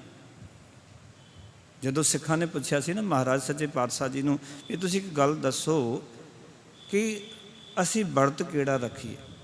ਲੋਕ ਵਰਤ ਰੱਖਦੇ ਨੇ, ਅੰਨ ਛੱਡ ਦਿੰਦੇ ਨੇ, ਅਸੀਂ ਕਿਹੜਾ ਵਰਤ ਰੱਖੀਏ। ਤੇ ਗੁਰੂ ਮਹਾਰਾਜ ਨੇ ਇੱਕ ਗੱਲ ਸਮਝਾਈ, ਕਹਿੰਦੇ ਤੁਸੀਂ ਵਰਤ ਰੱਖਣਾ? ਕਹਿੰਦੇ ਹਾਂ। ਅਸੀਂ ਦੇਖਾ ਦੇਖੀ ਕਰਦੇ ਨਾ ਵੀ ਉਹਨੇ ਰੱਖਿਆ ਤੇ ਅਸੀਂ ਵੀ ਕਰਨਾ। ਤੇ ਮਹਾਰਾਜ ਕਹਿੰਦੇ ਫਿਰ ਜੇ ਦੇਖਾ ਦੇਖੀ ਕਰਨੀ ਹੈ ਔਰ ਜੇ ਕਿਸੇ ਨੂੰ ਦੇਖ ਕੇ ਵਰਤ ਰੱਖਣਾ ਹੈ ਤੇ ਜਿਹੜਾ ਉਹਨੇ ਰੱਖਿਆ ਉਸ ਤੋਂ ਹਟ ਕੇ ਰੱਖਣਾ, ਜਿਹੜਾ ਗੁਰੂ ਨੇ ਦੱਸਿਆ ਉਹ ਵਰਤ ਰੱਖਣਾ। ਉਹ ਮਹਾਰਾਜ ਕਿਹੜਾ? ਕਹਿੰਦੇ ਸਤ ਸੰਤੋਖ ਸਰਬ ਜੀ ਦਇਆ ਇਨ ਵਿਦ ਵਰਤ ਸੰਪੂਰਨ ਪਿਆ। ਇਹ ਵਰਤ ਰੱਖ ਲਓ ਵੀ ਅੱਜ ਤੋਂ ਝੂਠ ਨਹੀਂ ਬੋਲਣਾ, ਝੂਠ ਨਹੀਂ ਖਾਣਾ ਮੈਂ। ਅਸੀਂ ਖਾਈ ਜਾ ਰਹੇ ਨਾ ਬੋਲ ਬੋਲ ਕੇ। ਸੰਤੋਖ ਰੱਖਣਾ ਅੰਦਰ, ਸਾਰੇ ਜੀਵਾਂ ਤੇ ਦਇਆ ਕਰਨੀ। ਪਰ ਸਿੱਖ ਉਹ ਵਰਤ ਨਹੀਂ ਰੱਖਦਾ ਜਿਹੜਾ ਵਰਤ ਉਸ ਵੇਲੇ ਲੋਕ ਰੱਖ ਕੇ ਬੈਠੇ ਹੋਏ ਸਨ। ਇਸ ਕਰਕੇ ਭਗਤ ਕਬੀਰ ਸਾਹਿਬ ਆਖਣ ਲੱਗੇ, ਕਹਿੰਦੇ ਜਪੀਐ ਨਾਮ ਜਪੀਐ ਅੰਨ। ਅੰਨ ਛੱਡਣ ਦੀ ਲੋੜ ਨਹੀਂ ਜੇ ਵਰਤ ਰੱਖਣਾ ਹੈ ਨਾ, ਕਿਉਂਕਿ ਇਹ ਅੰਨ ਉਸ ਅਕਾਲ ਪੁਰਖ ਵਾਹਿਗੁਰੂ ਨੇ ਪੈਦਾ ਕੀਤਾ ਹੈ। ਅਤੇ ਉਸ ਅੰਨ ਨੂੰ ਵੀ ਜਪੀਏ, ਉਸ ਅਕਾਲ ਪੁਰਖ ਵਾਹਿਗੁਰੂ ਨੂੰ ਵੀ ਜਪੀਏ। ਜਪੀਐ ਅੰਨ ਜਪੀਐ ਨਾਮ ਜਪੀਐ ਅੰਨ। ਇਹ ਗੱਲ ਬੜੀ ਸਮਝਣ ਵਾਲੀ ਹੈ। ਤਾਂ ਤੇ ਪ੍ਰਭੂ ਦਾ ਨਾਮ ਸਿਮਰਨਾ ਚਾਹੀਦਾ ਅਤੇ ਅੰਨ ਨੂੰ ਵੀ ਪਿਆਰ ਕਰਨਾ ਚਾਹੀਦਾ। ਇਹ ਨਹੀਂ ਵੀ ਅੰਨ ਨੂੰ ਦੁਰਕਾਰੀ ਆਪਾਂ। ਅਸੀਂ ਦੇਖਦੇ ਹਾਂ ਨਾ, ਅੱਜ ਸਾਨੂੰ ਅੰਨ ਦੀ ਕਦਰ ਨਹੀਂ ਹੈ, ਖਾਸ ਕਰਕੇ ਸਾਡੇ ਇੰਡੀਅਨ ਲੋਕਾਂ ਦੇ ਵਿੱਚ, ਭਾਰਤੀ ਲੋਕਾਂ ਵਿੱਚ। ਇੱਕ ਸਾਡੇ ਦੇਸ਼ ਦਾ ਬਹੁਤ ਅਮੀਰ ਬੰਦਾ ਨਾ ਇਟਲੀ ਵਿੱਚ ਗਿਆ ਅਤੇ ਉਹ ਕਿਸੇ ਹੋਟਲ ਦੇ ਵਿੱਚ ਉਸਨੇ ਲੰਗਰ ਔਡਰ ਕਰ ਦਿੱਤਾ, ਮਤਲਬ ਲੰਚ ਔਡਰ ਕਰ ਦਿੱਤਾ। ਉਸਨੇ ਜਦੋਂ ਕੁਝ ਖਾਧਾ ਛੱਡ ਦਿੱਤਾ, ਉਹ ਕਹਿੰਦੇ ਵੀ ਹੁਣ ਤੁਹਾਨੂੰ ਇਤਨੇ ਪੈਸੇ ਐਕਸਟਰਾ ਦੇਣੇ ਪੈਣਗੇ, ਸਾਡੇ ਦੇਸ਼ ਦਾ ਅੰਨ ਤੁਸੀਂ ਖਰਾਬ ਕੀਤਾ, ਤੁਸੀਂ ਵੱਧ ਔਡਰ ਕਿਉਂ ਕੀਤਾ ਸੀ, ਤੁਹਾਨੂੰ ਚਾਰਜ ਪਏਗਾ। ਉਹ ਬੜਾ ਹੈਰਾਨ ਵੀ ਸਾਡੇ ਦੇਸ਼ ਵਿੱਚ ਤਾਂ ਐਸਾ ਕੁਝ ਵੀ ਨਹੀਂ ਹੈ। ਕਹਿੰਦੇ ਅਸੀਂ ਆਪਣੇ ਦੇਸ਼ ਦੀ ਅੰਨ ਦੀ ਬਰਬਾਦੀ ਨਹੀਂ ਕਰ ਸਕਦੇ। ਤੁਸੀਂ ਵੇਖੋ ਕਿ ਲੰਗਰਾਂ ਦੇ ਵਿੱਚ ਲੋਕ ਪ੍ਰਸਾਦਾ ਛੱਡ ਜਾਂਦੇ ਨੇ, ਦਾਲ ਛੱਡ ਜਾਂਦੇ ਨੇ। ਜਿਤਨਾ ਖਾਣਾ ਉਤਨਾ ਲਓ। ਫਿਰ ਜਿਹੜੇ ਵਰਤਾਵੇ ਨੇ ਉਹਨਾਂ ਦਾ ਵੀ ਵਿਵਹਾਰ ਦੇਖੀਦਾ ਵੀ ਬੰਦਾ ਥੋੜ੍ਹਾ ਕਵੇ ਅਤੇ ਉਹ ਵੀ ਕੜਛੀ ਪਾ ਕੇ। ਹਰ ਇੱਕ ਬੰਦੇ ਦੋਨਾਂ ਨੂੰ ਸਹੀ ਹੋਣਾ ਪੈਣਾ। ਜਿਹੜੇ ਖਾਣ ਵਾਲੇ ਨੇ ਉਹਨਾਂ ਨੂੰ ਵੀ ਉਤਨਾ ਖਾਣਾ ਲੈਣਾ ਚਾਹੀਦਾ ਜਿਤਨਾ ਉਹ ਖਾ ਸਕਦਾ। ਵਰਤਾਉਣ ਵਾਲਿਆਂ ਨੂੰ ਵੀ ਇਹ ਦੇਖਣਾ ਵੀ ਅਗਲੇ ਦੀ ਡਿਮਾਂਡ ਕੀ ਹੈ। ਹੁਣ ਛੋਟਾ ਬੱਚਾ ਬੈਠਾ, ਉਹਨੂੰ ਥਾਲੀ ਭਰ ਦਿਓ ਤੁਸੀਂ ਦਾਲ ਦੀ, ਨਹੀਂ ਖਾ ਸਕੇਗਾ। ਇਹ ਅੰਨ ਭਗਤ ਕਬੀਰ ਸਾਹਿਬ ਕਹਿੰਦੇ ਨੇ ਜਿਵੇਂ ਨਾਮ ਸਿਮਰਨ ਕਰਨਾ ਚਾਹੀਦਾ ਪਰਮਾਤਮਾ ਦਾ, ਇਸ ਤਰ੍ਹਾਂ ਹੀ ਜਿਹੜਾ ਅੰਨ ਹੈ ਉਸ ਨੂੰ ਵੀ ਪਿਆਰ ਕਰਨਾ ਚਾਹੀਦਾ। ਪਾਓ ਅੰਨ ਤੇ ਤਰਕ ਕਰਨ ਦੀ ਥਾਂ ਅੰਨ ਨੂੰ ਸਹਿਜੇ ਸਹਿਜੇ ਪ੍ਰੀਤ ਨਾਲ ਛਕੋ, ਜਿਵੇਂ ਅਡੋਲ ਹੋ ਕੇ ਪਿਆਰ ਨਾਲ ਨਾਮ ਸਿਮਰੀਦਾ ਹੈ। ਅੰਨ ਨੂੰ ਆਰਾਮ ਨਾਲ ਭੋਗੋ। ਇਹਨੂੰ ਇਹ ਨਹੀਂ ਵੀ ਇੱਦਾਂ ਹੀ ਸਿੱਟ ਲਿਆ, ਕੋਈ ਅੰਦਰ ਕੂੜਾਦਾਨ ਤਾਂ ਹੈ ਨਹੀਂ ਸਾਡਾ। ਕਰਦੇ ਅਸੀਂ ਇੱਦਾਂ ਹੀ, ਰੋਟੀ ਖਾਣ 'ਚ ਸਭ ਤੋਂ ਕਾਹਲੀ ਕਰਦੇ ਹਾਂ ਅਸੀਂ, ਪਿਆਰ ਨਾਲ ਨਹੀਂ ਖਾਂਦੇ, ਅੰਨ ਦਾ ਸਤਿਕਾਰ ਨਹੀਂ ਕਰਦੇ। ਭਗਤ ਕਬੀਰ ਸਾਹਿਬ ਕਹਿੰਦੇ ਅੰਨ ਨੂੰ ਇਸ ਤਰ੍ਹਾਂ ਹੀ ਛਕੋ, ਇਸ ਤਰ੍ਹਾਂ ਹੀ ਜਿਸ ਤਰ੍ਹਾਂ ਕਿ ਅਸੀਂ ਨਾਮ ਸਹਿਜੇ ਸਹਿਜੇ ਜਪਦੇ ਹਾਂ। ਕਿਉਂਕਿ ਨਾਮ ਜਪਣ ਦਾ ਤਰੀਕਾ ਵੀ ਭਗਤ ਕਬੀਰ ਸਾਹਿਬ ਨੇ ਸਾਨੂੰ ਦੱਸਿਆ ਕਿ ਹਰ ਕਾ ਬਿਲੋਬਨਾ ਬਿਲੋਬੋ ਮੇਰੇ ਭਾਈ, ਸਹਿਜ ਬਿਲੋਬੋ ਜੈਸੇ ਤਤ ਨਾ ਜਾਈ। ਸਹਿਜ ਦੇ ਵਿੱਚ। ਫਿਰ ਕਹਿਣ ਲੱਗੇ, ਕਹਿੰਦੇ ਅੰਬੈ ਕੈ ਸੰਗ ਨੀਕਾ ਬਨ। ਅੰਬੈ ਦਾ ਅਰਥ ਹੁੰਦਾ ਪਾਣੀ। ਕਹਿੰਦੇ ਭਗਤ ਕਬੀਰ ਸਾਹਿਬ ਜੀ ਕਹਿੰਦੇ ਜਿਸ ਪਾਣੀ ਨੂੰ ਰੋਜ਼ ਵਰਤਦੇ ਹੋ, ਉਸੀ ਪਾਣੀ ਦੀ ਸੰਗਤ ਨਾਲ ਇਸ ਅੰਨ ਦਾ ਸੋਹਣਾ ਰੰਗ ਨਿਕਲਦਾ ਹੈ। ਅੰਬੈ ਕੈ ਸੰਗ ਨੀਕਾ ਬਨ। ਨੀਕਾ ਦਾ ਅਰਥ ਹੁੰਦਾ ਚੰਗਾ, ਬਨ ਦਾ ਅਰਥ ਹੈ ਰੰਗ। ਜਦੋਂ ਫਸਲ ਨੂੰ ਪਾਣੀ ਮਿਲਦਾ ਹੈ ਨਾ, ਤਾਂ ਜਿਹੜੀ ਦਾਣੇ ਨੇ ਉਹਨਾਂ ਨੂੰ ਰੰਗਤ ਚੜ੍ਹਦੀ ਹੈ। ਕਹਿੰਦੇ ਜਿਸ ਪਾਣੀ ਨੂੰ ਤੁਸੀਂ ਰੋਜ਼ ਵਰਤਦੇ ਹੋ, ਪਾਣੀ ਨੂੰ ਤਾਂ ਤੁਸੀਂ ਕਦੀ ਮਾੜਾ ਨਹੀਂ ਕਹਿੰਦੇ। ਜਿਹੜੇ ਵੀ ਵਰਤ ਰੱਖਣ ਵਾਲੇ ਨੇ ਪੂਰਾ ਦਿਨ ਪਾਣੀ ਪੀਂਦੇ ਨੇ, ਪਰ ਅੰਨ ਨੂੰ ਮਾੜਾ ਕਹਿੰਦੇ ਵੀ ਅੰਨ ਨਹੀਂ ਖਾਣਾ ਚਾਹੀਦਾ। ਭਗਤ ਜੀ ਕਹਿੰਦੇ ਨੇ ਅੰਬੈ ਕੈ ਸੰਗ ਨੀਕਾ ਬਨ, ਅੰਨੈ ਬਾਹਰ ਜੋ ਨਰ ਖੋਵੈ। ਪਾਓ ਕਿ ਕਹਿਣ ਲੱਗੇ ਤੁਸੀਂ ਅੰਬੈ ਕੈ ਸੰਗ ਨੀਕਾ ਬਨ, ਪਾਓ ਇਸ ਪਾਣੀ ਨੂੰ ਤੁਸੀਂ ਵਰਤਦੇ ਹੋ, ਉਸੇ ਪਾਣੀ ਦੀ ਸੰਗਤ ਨਾਲ ਇਹ ਅੰਨ ਜਿਹੜਾ ਹੈ ਇਹ ਸੋਹਣਾ ਰੰਗ ਦਿੰਦਾ ਹੈ। ਜੇ ਪਾਣੀ ਵਰਤਣ ਵਿੱਚ ਪਾਪ ਨਹੀਂ ਤਾਂ ਅੰਨ ਛਕਣ ਤੋਂ ਕਿਉਂ ਨਫ਼ਰਤ ਕਰਦੇ ਹੋ? ਜੇ ਪਾਣੀ ਤੁਸੀਂ ਵਰਤ ਰਹੇ ਹੋ ਪਰ ਉਸ ਪਾਣੀ ਵਿੱਚੋਂ ਹੀ ਤਾਂ ਅੰਨ ਪੈਦਾ ਹੋਇਆ, ਫਿਰ ਅੰਨ ਨਾਲ ਨਫ਼ਰਤ ਕਰਦੇ ਹੋ, ਪਾਣੀ ਨਾਲ ਪਿਆਰ ਕਰਦੇ ਹੋ। ਅਗਲੇ ਬਚਨ ਕੀ ਦੇ ਕਹਿੰਦੇ ਅੰਨੈ ਬਾਹਰ ਜੋ ਨਰ ਹੋਵੈ, ਤੀਨ ਭਵਨ ਮੈਂ ਆਪਣੀ ਪਤ ਖੋਵੈ। ਜੋ ਮਨੁੱਖ ਅੰਨ ਤੇ ਤਰਕ ਕਰਦੇ ਹਨ। ਅੰਨ ਤੋਂ ਬਾਹਰ ਦਾ ਅਰਥ ਹੈ ਜੋ ਅੰਨ ਦੇ ਉੱਤੇ ਤਰਕ ਕਰਦੇ ਹਨ। ਕਹਿੰਦੇ ਤਿੰਨਾਂ ਭਵਨਾਂ ਵਿੱਚ, ਆਓ ਕਿ ਸਾਰੇ ਜਗਤ ਵਿੱਚ ਉਹ ਆਪਣੀ ਜਿਹੜੀ ਪਤ ਹੈ ਉਹ ਖੋਹ ਲੈਂਦੇ ਹਨ। ਆਖਣ ਲੱਗੇ ਤੀਨ ਭਵਨ ਮੈਂ ਆਪਣੀ ਪਤ ਖੋਵੈ। ਉਹ ਸਭ ਥਾਂ ਆਪਣੀ ਇੱਜ਼ਤ ਗਵਾਉਂਦੇ ਹਨ। ਪਾਓ ਕਿ ਅੰਨ ਦਾ ਤਿਆਗ ਕੋਈ ਐਸਾ ਕੰਮ ਨਹੀਂ ਜਿਸ ਨੂੰ ਦੁਨੀਆ ਪਸੰਦ ਕਰੇ। ਭਗਤ ਕਬੀਰ ਸਾਹਿਬ ਕਹਿੰਦੇ ਨੇ ਇਹ ਪਸੰਦ ਹੋਣ ਵਾਲਾ ਕੰਮ ਨਹੀਂ ਵੀ ਦੁਨੀਆ ਤੁਹਾਨੂੰ ਬਹੁਤ ਲਾਈਕ ਕਰੇਗੀ ਵੀ ਤੁਸੀਂ ਅੰਨ ਛੱਡ ਦਿੱਤਾ। ਹਾਂ, ਅੰਨ ਖਾਣਾ ਕਿਵੇਂ ਹੈ, ਵਰਤਣਾ ਕਿਵੇਂ, ਉਹ ਬਾਣੀ ਦੇ ਵਿੱਚ ਬਹੁਤ ਲੰਬੀ ਚੌੜੀ ਵਿਆਖਿਆ ਹੈ ਗੁਰੂ ਗ੍ਰੰਥ ਸਾਹਿਬ ਦੇ ਵਿੱਚ। ਪਰ ਭਗਤ ਜੀ ਕਹਿੰਦੇ ਤੁਹਾਨੂੰ ਕੋਈ ਪਸੰਦ ਨਹੀਂ ਕਰੇਗਾ ਵੀ ਤੁਸੀਂ ਅੰਨ ਛੱਡ ਦਿੱਤਾ ਤਾਂ ਤੁਸੀਂ ਆਪਣੀ ਪੱਤ, ਆਪਣੀ ਇੱਜ਼ਤ ਜਿਹੜੀ ਹੈ ਉਹ ਗਵਾਉਂਦੇ ਹੋ। ਫਿਰ ਕਹਿਣ ਲੱਗੇ ਛੋੜੈ ਅੰਨ ਕਰੈ ਪਾਖੰਡ, ਨਾ ਉਹ ਸੁਹਾਗਨ ਨਾ ਉਹ ਰੰਡ। ਆਖਣ ਲੱਗੇ ਕਹਿੰਦੇ ਜੋ ਮਨੁੱਖ ਅੰਨ ਦਾ ਤਿਆਗ ਕਰ ਦਿੰਦੇ ਹਨ ਤੇ ਉਹ ਕਹਿੰਦੇ ਪਾਖੰਡ ਹੀ ਕਰਦੇ ਹਨ,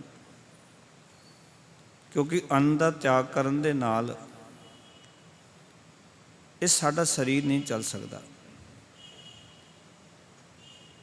ਕਿਉਂਕਿ ਜਿਤਨੇ ਵੀ ਰੂਪ ਨੇ ਸਾਰੇ ਅੰਨ ਦੇ, ਫਰੂਟ ਅੰਨ ਦਾ ਰੂਪ ਹੈ, ਭਾਵੇਂ ਸੇਬ ਲੈ ਲਓ, ਸੰਤਰਾ ਲੈ ਲਓ, ਕੇਲਾ ਲੈ ਲਓ, ਜਿਤਨੇ ਵੀ ਫਰੂਟ ਨੇ। ਅਸੀਂ ਰੋਟੀ ਨੂੰ ਕਈ ਵਾਰ ਕਹਿੰਦੇ ਵੀ ਰੋਟੀ ਅਸੀਂ ਛੱਡ ਦਿੱਤੀ ਹੈ ਤੇ ਅਸੀਂ ਤਾਂ ਫਰੂਟ ਖਾਂਦੇ ਹਾਂ, ਪਰ ਉਹ ਵੀ ਤਾਂ ਅੰਨ ਹੀ ਹੈ। ਇਸ ਕਰਕੇ ਭਗਤ ਜੀ ਇੱਕ ਵਿਚਾਰ ਸਮਝਾ ਰਹੇ ਨੇ, ਛੋੜੈ ਅੰਨ ਕਰੈ ਪਾਖੰਡ। ਜੋ ਲੋਕ ਅੰਨ ਛੱਡ ਦਿੰਦੇ ਹਨ ਉਹ ਇਹ ਪਾਖੰਡ ਕਰਦੇ ਹਨ ਤੇ ਨਾ ਸੁਹਾਗਨ ਨਾ ਉਹ ਰੰਡ। ਉਹ ਨਾ ਕੁਚੱਜੀਆਂ ਜਨਾਨੀਆਂ ਵਾਂਗ ਹਨ, ਨਾ ਉਹ ਸੁਹਾਗਨਾਂ ਹਨ, ਨਾ ਰੰਡੀਆਂ ਹਨ। ਆਓ ਕਿ ਉਹ ਕੁਚੱਜੀਆਂ ਜਨਾਨੀਆਂ ਹਨ, ਆਓ ਕਿ ਉਹ ਕੁਚੱਜੇ ਜੀਵ ਹਨ ਜਿਹੜੇ ਕਿ ਅੰਨ ਦਾ ਤਿਆਗ ਕਰਦੇ ਹਨ। ਜਗ ਮੈਂ ਵਗਤੇ ਦੂਧਾ ਧਾਰੀ, ਗੁਪਤੀ ਖਾਮੈ ਵਟਿਕਾ ਸਾਰੀ। ਕਹਿੰਦੇ ਜਗਤ ਦੇ ਵਿੱਚ ਆਪਣੇ ਆਪ ਨੂੰ ਉਹ ਲੋਕ ਆਖਦੇ ਹਨ ਕਿ ਅਸੀਂ ਤਾਂ ਨਿਰਾ ਦੁੱਧ ਪੀਂਦੇ ਹਾਂ, ਦੁੱਧ ਛਕਦੇ ਹਾਂ, ਤੇ ਗੁਪਤ ਰੂਪ ਦੇ ਵਿੱਚ ਆਪਣੇ ਸਰੀਰ ਦੇ ਨਿਰਵਾਹ ਦੇ ਲਈ ਚੋਰੀ ਚੋਰੀ ਸਾਰੀ ਦੀ ਸਾਰੀ ਪਿੰਨੀ ਖਾ ਜਾਂਦੇ ਹਨ। ਵਟਿਕਾ ਦਾ ਅਰਥ ਹੁੰਦਾ ਪਿੰਨੀ। ਪਾਓ ਕਿ ਚੌਲ ਤੇ ਮਾਹ ਦੀ ਬਣੀ ਹੋਈ ਜਿਹੜੀ ਪਿੰਨੀ ਜਾਂ ਰੋਟੀ ਹੁੰਦੀ ਹੈ, ਉਹਨੂੰ ਗੋਲਾ ਜਿਹਾ ਬਣਾ ਲੈਂਦੇ ਨੇ ਤੇ ਉਹਨੂੰ ਕਹਿੰਦੇ ਸਾਰੀ ਖਾ ਜਾਂਦੇ ਤੁਸੀਂ। ਇੱਕ ਪਾਸੇ ਅੰਨ ਛੱਡਣ ਦਾ ਤਿਆਗ ਕਰਦੇ, ਦੂਜੇ ਪਾਸੇ ਕਹਿੰਦੇ ਪਿੰਨੀਆਂ ਬਣਾ ਬਣਾ ਕੇ ਖਾਈ ਜਾਂਦੇ, ਕਿਉਂਕਿ ਉਹ ਵੀ ਆਟੇ ਵਿੱਚੋਂ ਬਣੀਆਂ ਨੇ। ਜਿਹੜੀ ਪਿੰਨੀ ਬਣਦੀ ਉਸ ਦੇ ਵਿੱਚ ਵੀ ਤਾਂ ਆਟਾ ਪੈਂਦਾ, ਭਾਵੇਂ ਉਹ ਚੌਲਾਂ ਦਾ ਆਟਾ ਪੈ ਜਾਏ, ਭਾਵੇਂ ਉਹਦੇ ਵਿੱਚੋਂ ਪੁਰਾਤਨ ਸਮੇਂ ਵਿੱਚ ਬਾਜਰੇ ਦਾ ਆਟਾ ਪੈਂਦਾ ਸੀ। ਅੱਜ ਲੋਕ ਪਿੰਨੀਆਂ ਬਣਾਉਂਦੇ ਨੇ ਤੇ ਅੱਜ ਮੋਟਾ ਆਟਾ ਉਸ ਦੇ ਵਿੱਚ ਪਾਉਂਦੇ ਨੇ। ਕਹਿੰਦੇ ਜਿਹੜੀ ਤੁਸੀਂ ਪਿੰਨੀ ਖਾਂਦੇ ਹੋ ਉਹ ਚੋਰੀ ਨਾਲ ਖਾਂਦੇ ਹੋ, ਆਓ ਕਿ ਲੋਕਾਂ ਦੇ ਸਾਹਮਣੇ ਨਹੀਂ ਖਾਂਦੇ, ਚੋਰੀ ਚੋਰੀ ਨਾਲ ਖਾਂਦੇ ਵੀ ਲੋਕਾਂ ਨੂੰ ਪਤਾ ਨਾ ਚੱਲੇ। ਇਹ ਕੀ ਹੈ? ਪਾਖੰਡੀ ਹੈ। ਕਹਿੰਦੇ ਦੇਖੋ ਨਾ, ਜਿਵੇਂ ਕੋਈ ਲੋਕ ਬਹੁਤ ਸਾਰੇ ਨੇ ਜਿਹੜੇ ਇਹ ਕਹਿੰਦੇ ਵੀ ਜੋ ਅਸੀਂ ਅੰਨ ਛੱਡ ਦਿੱਤਾ, ਭੁੱਖ ਹੜਤਾਲ ਦੇ ਬੈਠੇ, ਸਵੇਰੇ ਹੀ 5 ਵਜੇ ਇਤਨਾ ਰੱਜ ਕੇ ਖਾ ਲੈਣਾ, ਫਿਰ ਰਾਤੀ ਫਿਰ ਸੂਰਜ ਛਿਪਣ ਤੋਂ ਬਾਅਦ ਫਿਰ ਰੱਜ ਕੇ ਖਾ ਲੈਣਾ। ਕਾਹਦੀ ਭੁੱਖ ਹੜਤਾਲ ਹੈ? ਅਡੰਬਰ ਹੀ ਹੈ, ਕਰਮਕਾਂਡ ਹੀ ਹੈ। ਇਸ ਕਰਕੇ ਭਗਤ ਜੀ ਕਹਿਣ ਲੱਗੇ, ਕਹਿੰਦੇ ਜਗ ਮੈਂ ਵਗਤੇ ਦੂਧਾ ਧਾਰੀ। ਜਗਤ ਦੇ ਲੋਕਾਂ ਨੂੰ ਕਹਿੰਦੇ ਫਿਰਦੇ ਹੋ। ਅੰਨ ਛੱਡਣ ਵਾਲੇ ਜਿਹੜੇ ਸਾਧੂ ਨੇ ਲੋਕਾਂ ਵਿੱਚ ਆਖਦੇ ਹਨ ਤੇ ਅਸੀਂ ਤਾਂ ਨਿਰਾ ਦੁੱਧ ਪੀ ਕੇ ਹੀ ਨਿਰਵਾਹ ਕਰਦੇ ਹਾਂ, ਅਸੀਂ ਜੀ ਇਹ ਪ੍ਰਸਾਦਾ ਨਹੀਂ ਛਕਦੇ। ਕਹਿੰਦੇ ਪਰ ਚੋਰੀ ਚੋਰੀ ਸਾਰੀ ਦੀ ਸਾਰੀ ਪਿੰਨੀਆਂ ਖਾ ਜਾਂਦੇ ਹੋ, ਇਹ ਸਾਰਾ ਕੁਝ ਚੋਰੀ ਚੋਰੀ ਖਾ ਜਾਂਦੇ ਹੋ। ਕਹਿੰਦੇ ਇੱਕ ਪਾਸੇ ਤੁਸੀਂ ਇਹ ਅੰਨ ਛੱਡਣ ਦਾ ਕਰਮ ਕਾਂਡ ਕਰਦੇ ਹੋ, ਪਾਖੰਡ ਕਰਦੇ ਹੋ, ਵਿਖਾਵਾ ਕਰਦੇ ਹੋ। ਫਿਰ ਅਗਲੇ ਬਚਨ ਕੀਤੇ ਭਗਤ ਜੀ ਨੇ, ਕਹਿੰਦੇ ਸੱਚ ਗੱਲ ਤਾਂ ਇਹ ਹੈ, ਅੰਨੈ ਬਿਨਾ ਨਾ ਹੋਏ ਸੁਕਾਲ, ਤਜੀਐ ਅੰਨ ਨਾ ਮਿਲੈ ਗੋਪਾਲ। ਆਖਣ ਲੱਗੇ ਕਹਿੰਦੇ ਅੰਨ ਤੋਂ ਬਗੈਰ ਸੁਕਾਲ ਨਹੀਂ ਹੋ ਸਕਦਾ। ਚੰਗਾ ਸਮਾਂ, ਚੰਗਾ ਕਾਲ। ਆਓ ਕਿ ਅੰਨ ਸਾਡੇ ਸਰੀਰ ਦੀ ਲੋੜ ਹੈ, ਅੰਨ ਸਾਡੇ ਸਰੀਰ ਦੀ ਜ਼ਰੂਰਤ ਹੈ। ਇਹ ਅੰਨ ਤੋਂ ਬਿਨਾਂ ਚਲੇਗਾ ਨਹੀਂ। ਸਰੀਰ ਕਿਉਂਕਿ ਅੰਨ ਹੈ, ਅੰਨ ਤੋਂ ਬਣਿਆ, ਅੰਨ ਦੇ ਆਸਰੇ ਚਲੇਗਾ। ਕਰਮ ਕਾਂਡ ਕੋਈ ਜਿੰਨਾ ਮਰਜ਼ੀ ਕਰੇ, ਇਹ ਸਰੀਰ ਜੋ ਘਾੜਤ ਘੜੀ ਗਈ ਹੈ ਨਾ ਅਕਾਲ ਪੁਰਖ ਵਾਹਿਗੁਰੂ ਨੇ, ਇਹ ਉਸ ਅੰਨ ਵਿੱਚੋਂ ਘੜੀ ਗਈ ਹੈ। ਮਾਂ ਕੀ ਰਗਤ ਪਿਤਾ ਬਿੰਦ ਧਾਰਾ, ਇਹ ਦੋਨੋਂ ਚੀਜ਼ਾਂ ਅੰਨ ਤੋਂ ਉਪਜੀਆਂ ਹੋਈਆਂ ਨੇ, ਜਿਸ ਤੋਂ ਸਾਡਾ ਸਰੀਰ ਬਣਿਆ, ਜਿਸ ਤੋਂ ਬੋਡੀ ਬਣੀ ਹੈ ਸਾਡੀ, ਜਿਹਦੇ ਸਾਡੀ ਘਾੜਤ ਘੜੀ ਗਈ ਹੈ। ਤੇ ਇਹ ਦੋਨੋਂ ਚੀਜ਼ਾਂ ਪ੍ਰਸਾਦੇ 'ਚੋਂ ਪੈਦਾ ਹੋਣੀਆਂ, ਭੋਜਨ 'ਚੋਂ ਪੈਦਾ ਹੋਣੀਆਂ। ਇਸ ਕਰਕੇ ਭਗਤ ਜੀ ਕਹਿੰਦੇ ਨੇ ਅੰਨੈ ਬਿਨਾ ਨਾ ਹੋਏ ਸੁਕਾਲ। ਕਹਿੰਦੇ ਅੰਨ ਤੋਂ ਬਗੈਰ ਸੁਕਾਲ ਨਹੀਂ ਹੋ ਸਕਦਾ। ਤਜਿਐ ਅੰਨ ਨਾ ਮਿਲੇ ਗੋਪਾਲ, ਤੇ ਅੰਨ ਛੱਡਿਆ ਰੱਬ ਨਹੀਂ ਮਿਲਦਾ। ਕੋਈ ਆਖੇ ਵੀ ਅਸੀਂ ਅੰਨ ਛੱਡ ਦਿੱਤਾ ਤੇ ਇਸ ਤਰ੍ਹਾਂ ਰੱਬ ਦੀ ਪ੍ਰਾਪਤੀ ਹੋ ਜਾਏਗੀ, ਕਹਿੰਦੇ ਕਦੀ ਵੀ ਨਹੀਂ ਹੋ ਸਕਦੀ। ਗੁਰਬਾਣੀ ਤਾਂ ਕਹਿੰਦੀ ਹੈ, ਕਹਿੰਦੇ ਵਰਤ ਨਾ ਰਹੂੰ ਨਾ ਮਹ ਰਮਜ਼ਾਨਾ, ਤਿਸ ਸੇਵੀ ਜੋ ਰੱਖਿਆ ਨਿਦਾਨਾ। ਨਾ ਮੈਂ ਵਰਤ ਰਹਿੰਦਾ, ਨਾ ਮੈਂ ਰਮਜ਼ਾਨ ਰੋਜ਼ੇ ਰੱਖਦਾ ਹਾਂ। ਮੈਂ ਉਸ ਅਕਾਲ ਪੁਰਖ ਵਾਹਿਗੁਰੂ ਨੂੰ ਸੇਵਦਾ ਹਾਂ ਜਿਹੜਾ ਅੰਤ ਮੈਨੂੰ ਰੱਖਣ ਵਾਲਾ ਹੈ। ਔਰ ਇਸ ਪਰਥਾਏ ਗੁਰਬਾਣੀ ਵਿੱਚ ਵੀ ਬਹੁਤ ਸਾਰੇ ਬਚਨ ਆਏ ਨੇ ਵੀ ਜਿਹੜੇ ਲੋਕ ਵਰਤ ਰੱਖਦੇ ਸਨ, ਉਪਾਸ ਰੱਖਦੇ ਸਨ, ਤੇ ਗੁਰਬਾਣੀ ਕਹਿੰਦੀ ਇਸ ਤਰ੍ਹਾਂ ਰੱਬ ਦੀ ਪ੍ਰਾਪਤੀ ਨਹੀਂ ਹੋ ਸਕਦੀ। ਅਕਾਲ ਪੁਰਖ ਵਾਹਿਗੁਰੂ ਖੁਸ਼ ਨਹੀਂ ਹੋ ਸਕਦਾ। ਤੁਸੀਂ ਉਹਨੂੰ ਪ੍ਰਸੰਨ ਕਰਨਾ ਚਾਹੋ ਤੇ ਇਸ ਢੰਗ ਦੇ ਨਾਲ ਰੱਬ ਦੀ ਪ੍ਰਸੰਨਤਾ ਹਾਸਲ ਨਹੀਂ ਹੋ ਸਕਦੀ। ਦੇਖੋ ਨਾ, ਕੋਈ ਤੁਹਾਡੇ ਘਰ ਵਿੱਚ ਤੁਹਾਡਾ ਬੱਚਾ ਹੈ, ਤੁਸੀਂ ਕੋਈ ਚੀਜ਼ ਲਾ ਕੇ ਦਿੱਤੀ, ਉਸਦੇ ਵਾਸਤੇ ਬਣਾਈ, ਉਹ ਨਾ ਖਾਵੇ, ਤੁਹਾਨੂੰ ਕਿੰਨਾ ਗੁੱਸਾ ਚੜ੍ਹਦਾ। ਰੱਬ ਨੇ ਇਹ ਸਾਰੀਆਂ ਚੀਜ਼ਾਂ ਬਣਾਈਆਂ ਤੇ ਉਸ ਰੱਬ ਨੂੰ ਜੇ ਆਪਾਂ ਖੁਸ਼ ਕਰਨਾ ਚਾਹੀਏ ਤੇ ਇਹਨਾਂ ਨੂੰ ਤਿਆਗ ਕਰਕੇ ਥੋੜ੍ਹੀ ਖੁਸ਼ ਕਰ ਸਕਾਂਗੇ। ਜਿਸ ਚੀਜ਼ਾਂ ਸਾਡੇ ਵਾਸਤੇ ਬਣਾਈਆਂ ਨੇ ਤੇ ਇਹਨਾਂ ਨੂੰ ਵਰਤ ਕੇ ਹੀ ਅਸੀਂ ਖੁਸ਼ ਕਰ ਸਕਦੇ ਹਾਂ ਰੱਬ ਨੂੰ। ਇਸ ਕਰਕੇ ਭਗਤ ਕਬੀਰ ਸਾਹਿਬ ਸਮਝਾਉਣਾ ਚਾਹੁੰਦੇ ਨੇ ਕਿ ਤਜੀਏ ਅੰਨ ਨਾ ਮਿਲੇ ਗੋਪਾਲ, ਅੰਨ ਛੱਡਣ ਦੇ ਨਾਲ ਰੱਬ ਜੀ ਨਹੀਂ ਮਿਲਦੇ, ਅਕਾਲ ਪੁਰਖ ਵਾਹਿਗੁਰੂ ਦੀ ਪ੍ਰਾਪਤੀ ਨਹੀਂ ਹੁੰਦੀ, ਕਿਸੇ ਉਪਾਸ ਨਾਲ ਰੱਬ ਦੀ ਪ੍ਰਾਪਤੀ ਨਹੀਂ ਹੁੰਦੀ। ਹਾਂ, ਸਰੀਰ ਨੂੰ ਰੈਸਟ ਦੇਣਾ ਇਹ ਗੁਰਬਾਣੀ ਵਿੱਚ ਲਿਖਿਆ ਹੈ। ਵੈਸੇ ਵੀ ਗੁਰਬਾਣੀ ਨੇ ਤਾਂ ਬੜਾ ਸਪਸ਼ਟ ਲਿਖਿਆ, 6 ਚੀਜ਼ਾਂ ਜੀਵਨ 'ਚ ਅਪਣਾਉਣੀਆਂ ਚਾਹੀਦੀਆਂ। ਆਸਾ ਕੀ ਵਾਰ ਦੇ ਵਿੱਚ ਗੁਰੂ ਨਾਨਕ ਪਾਤਸ਼ਾਹ ਜ਼ਿਕਰ ਕਰਦੇ ਨੇ, ਸੇਵ ਕੀਤੀ ਸੰਤੋਖਈ, ਜਿਨੀ ਸੱਚੋ ਸੱਚ ਧਿਆਇਆ, ਓਨੀ ਮੰਦੈ ਪੈਰ ਨਾ ਰੱਖਿਓ, ਕਰ ਸੁਕਰਿਤ ਧਰਮ ਕਮਾਇਆ, ਓਨੀ ਦੁਨੀਆ ਤੋੜੇ ਬੰਧਨਾ, ਅੰਨ ਪਾਣੀ ਥੋੜਾ ਖਾਇਆ, ਤੂੰ ਬਖਸ਼ਿਸ਼ੀ ਅਗਲਾ ਨਿਤ ਦੇਵੇ ਚੜ੍ਹੈ ਸਵਾਇਆ, ਵਡਿਆਈ ਵੱਡਾ ਪਾਇਆ। ਤੇ ਭਾਈ ਗੁਰਦਾਸ ਜੀ ਲਿਖਦੇ ਨੇ, ਕਹਿੰਦੇ ਨੇ, ਹੋਂ ਤਿਸ ਘੋਲ ਘੁਮਾਇਆ, ਥੋੜਾ ਸਵੈ ਥੋੜਾ ਹੀ ਖਾਵੇ। ਮੈਂ ਉਸ ਤੋਂ ਬਲਿਹਾਰ ਜਾਂਦਾ, ਉਸ ਤੋਂ ਸਦਕੇ ਜਾਂਦਾ ਜਿਹੜਾ ਥੋੜਾ ਖਾਂਦਾ, ਥੋੜਾ ਸੌਂਦਾ। ਕਿ ਜ਼ਿਆਦਾ ਖਾਵਾਂਗੇ ਸੋਵਾਂਗੇ ਵੀ ਜ਼ਿਆਦਾ। ਨੀਂਦ ਉਤਨੀ ਚਾਹੀਦੀ ਜਿਹੜੀ ਸਰੀਰ ਦੀ ਲੋੜ ਹੈ। ਇਹ ਵੀ ਨਹੀਂ ਪੂਰਾ ਦਿਨ ਪਏ ਰਹੋ ਬਸ ਬਿਸਤਰ ਦੇ ਵਿੱਚ, ਕਿਉਂਕਿ ਸਰੀਰ ਖਰਾਬ ਕਰਨਾ। ਗੁਰਮਤ ਨੇ ਹਰ ਇੱਕ ਨੇਮ ਸਾਨੂੰ ਦੱਸਿਆ, ਜੀਵਨ ਜਾਚ ਪੂਰੀ ਗੁਰਮਤ ਵਿਚਾਰਧਾਰਾ ਜੀਵਨ ਜਾਚ ਹੈ, ਕਿਸ ਤਰ੍ਹਾਂ ਜੀਵਨ ਜਿਉਣਾ, ਕਿਸ ਤਰ੍ਹਾਂ ਦਾ ਜੀਵਨ ਹੋਣਾ ਚਾਹੀਦਾ। ਇਸ ਕਰਕੇ ਭਗਤ ਜੀ ਸਾਨੂੰ ਸਮਝਾਉਣ ਲੱਗੇ, ਕਹਿੰਦੇ ਇਸ ਅੰਨ ਨੂੰ ਛੱਡ ਕੇ ਪਰਮਾਤਮਾ ਦੀ ਪ੍ਰਾਪਤੀ ਨਹੀਂ ਹੋ ਸਕਦੀ। ਅਹੰਕਾਰ ਆ ਸਕਦਾ ਹੈ ਵੀ ਮੈਂ ਦੇਖੋ ਅੰਨ ਨਹੀਂ ਖਾਧਾ। ਜਦੋਂ ਅਸੀਂ ਸਮਾਜ 'ਚ ਦੇਖਦੇ ਹਾਂ ਨਾ, ਜਦੋਂ ਬੀਬੀਆਂ ਕਰਵਾ ਚੌਥ ਦਾ ਵਰਤ ਰੱਖਦੀਆਂ, ਹਰ ਸਾਲ ਕੋਈ ਨਵੀਂ ਤੋਂ ਨਵੀਂ ਵੀਡੀਓ ਆਉਂਦੀ ਹੈ, ਕਿਉਂਕਿ ਅੱਜ ਕੱਲ੍ਹ ਮੀਡੀਆ ਦਾ ਜ਼ਮਾਨਾ ਹੈ। ਅਤੇ ਉਹ ਘਰਵਾਲੀ ਕਹਿੰਦੀ ਤੇਰਾ ਸਿਆਪਾ ਕਰਦੇ ਸੀ, ਹੁਣ ਵਰਤ ਰੱਖਣਾ ਉਹਦੇ ਵਾਸਤੇ ਸਿਆਪਾ ਹੈ, ਕਿਉਂਕਿ ਤੇਰੀ ਉਮਰ ਵਧਾਉਣੀ ਹੈ। ਪਰ ਕਿਸੇ ਦੇ ਵਰਤ ਰੱਖਣ ਨਾਲ ਕਿਸੇ ਦੀ ਉਮਰ ਕਿਵੇਂ ਵੱਧ ਸਕਦੀ ਹੈ? ਦੇਖੋ ਨਾ ਤੁਸੀਂ। ਪਰ ਕਿਤਨਾ ਕਰਮ ਕਾਂਡ, ਧਰਮ ਦੇ ਨਾਂ 'ਤੇ ਪਾਖੰਡ ਚੱਲਦੇ ਨੇ, ਸਾਰੀਆਂ ਚੀਜ਼ਾਂ ਚੱਲਦੀਆਂ। ਔਰ ਹੈਰਾਨੀ ਦੀ ਗੱਲ ਇਸ ਗੱਲੋਂ ਵੀ ਜਿਹੜਾ ਗੁਰੂ ਗ੍ਰੰਥ ਸਾਹਿਬ ਨੂੰ ਮੱਥਾ ਟੇਕਣ ਵਾਲਾ ਤੇ ਉਹ ਵੀ ਲੋਕ ਵਰਤ ਰੱਖ ਰਹੇ। ਜੀ ਹੁਣ ਪਹਿਲਾਂ ਰੱਖ ਲਿਆ, ਹੁਣ ਤਾਂ ਪੂਰੀ ਜ਼ਿੰਦਗੀ ਰੱਖਣਾ ਪੈਣਾ। ਭਾਈ ਲੈਣਾ 7 ਸਾਲ ਦੇਵੀ ਦੇ ਜਾਂਦੇ ਰਹੇ, ਬਾਅਦ 'ਚ ਨਹੀਂ ਗਏ। 21 ਸਾਲ ਗੁਰੂ ਅਮਰਦਾਸ ਜਾਂਦੇ ਰਹੇ, 21 ਸਾਲ ਕਰਮ ਕਰਦੇ ਰਹੇ। ਪਰ ਜਦੋਂ ਗੁਰੂ ਨਾਨਕ ਦੇ ਦਰ 'ਤੇ ਆ ਕੇ ਛੱਡ ਦਿੱਤਾ, ਉਹ ਇਸ ਦੇ ਦਰ 'ਤੇ ਆਉਣ ਵਾਲੇ ਕਿਹੜੇ ਭੁਲੇਖੇ 'ਚ ਪਏ ਹੋ ਵੀ ਪਹਿਲਾਂ ਰੱਖ ਲਿਆ ਸੀ, ਦੂਜਾ ਰੱਖ ਲਿਆ ਸੀ, ਸੱਸ ਨੇ ਕਿਹਾ ਸੀ, ਸਹੁਰੇ ਨੇ ਕਿਹਾ। ਇਹ ਤਾਂ ਬੜਾ ਕੁਝ ਅਡੰਬਰ ਚੱਲਦਾ। ਉਹ ਤਾਂ ਕੱਪੜੇ ਲੈਣ ਦਾ ਇੱਕ ਤਰੀਕਾ ਹੁੰਦਾ ਵੀ ਪਹਿਲਾਂ ਵਰਤ ਰੱਖ ਲੈ, ਕੱਪੜੇ ਆ ਜਾਣੇ ਸਾਰੇ ਪਰਿਵਾਰ ਨੂੰ, ਸੋਨਾ ਚਾਂਦੀ ਵੀ ਚੜ੍ਹ ਜਾਣਾ, ਲੁੱਟ ਲਓ ਜਿੰਨਾ ਲੁੱਟਣਾ। ਲੁੱਟ ਖਸੁੱਟੇ ਹੋਰ ਹੈ ਤੇ ਕੁਝ ਨਹੀਂ ਨਾ ਇਹਨਾਂ ਚੀਜ਼ਾਂ ਦੇ ਵਿੱਚ, ਜੇ ਸਹੀ ਮਾਨੇ ਵਿੱਚ ਵੇਖੀਏ ਤਾਂ। ਜਦੋਂ ਮੇਰਾ ਵਿਆਹ ਹੋਇਆ ਨਾ ਤੇ ਸਹੁਰਾ ਪਰਿਵਾਰ ਕਹਿਣ ਲੱਗੇ ਜੀ ਪਹਿਲਾਂ ਤਾਂ ਰਖਾ ਲਓ। ਮੈਂ ਤਾਂ ਗੁਰਮਤ ਵਿੱਚ ਹੈ ਹੀ ਨਹੀਂ ਕੋਈ ਵੀ, ਤੁਹਾਡੇ ਕੋਲੋਂ ਪਹਿਲਾਂ ਕੁਝ ਨਹੀਂ ਮੰਗਿਆ ਤੇ ਹੁਣ ਲੈਣਾ ਕੀ ਅਸੀਂ? ਵਰਤ ਇਸ ਵਾਸਤੇ ਰੱਖਣਾ ਵੀ ਘਰਦਿਆਂ ਦੇ ਕੱਪੜੇ ਆ ਜਾਣ। ਜਿਹਨੂੰ ਜਿਹੜਾ ਘਰ ਦਾ ਮੇਰਾ ਕਹੇਗਾ ਮੈਂ ਆਪ ਖਰੀਦ ਕੇ ਦੇ ਦਿਆਂਗਾ। ਜੇ ਮੇਰੇ ਮਾਤਾ ਪਿਤਾ ਜੀ ਤੁਹਾਨੂੰ ਕਹਿਣ ਵੀ ਕੱਪੜੇ ਚਾਹੀਦੇ, ਮੈਂ ਦੇ ਦਾਂਗਾ।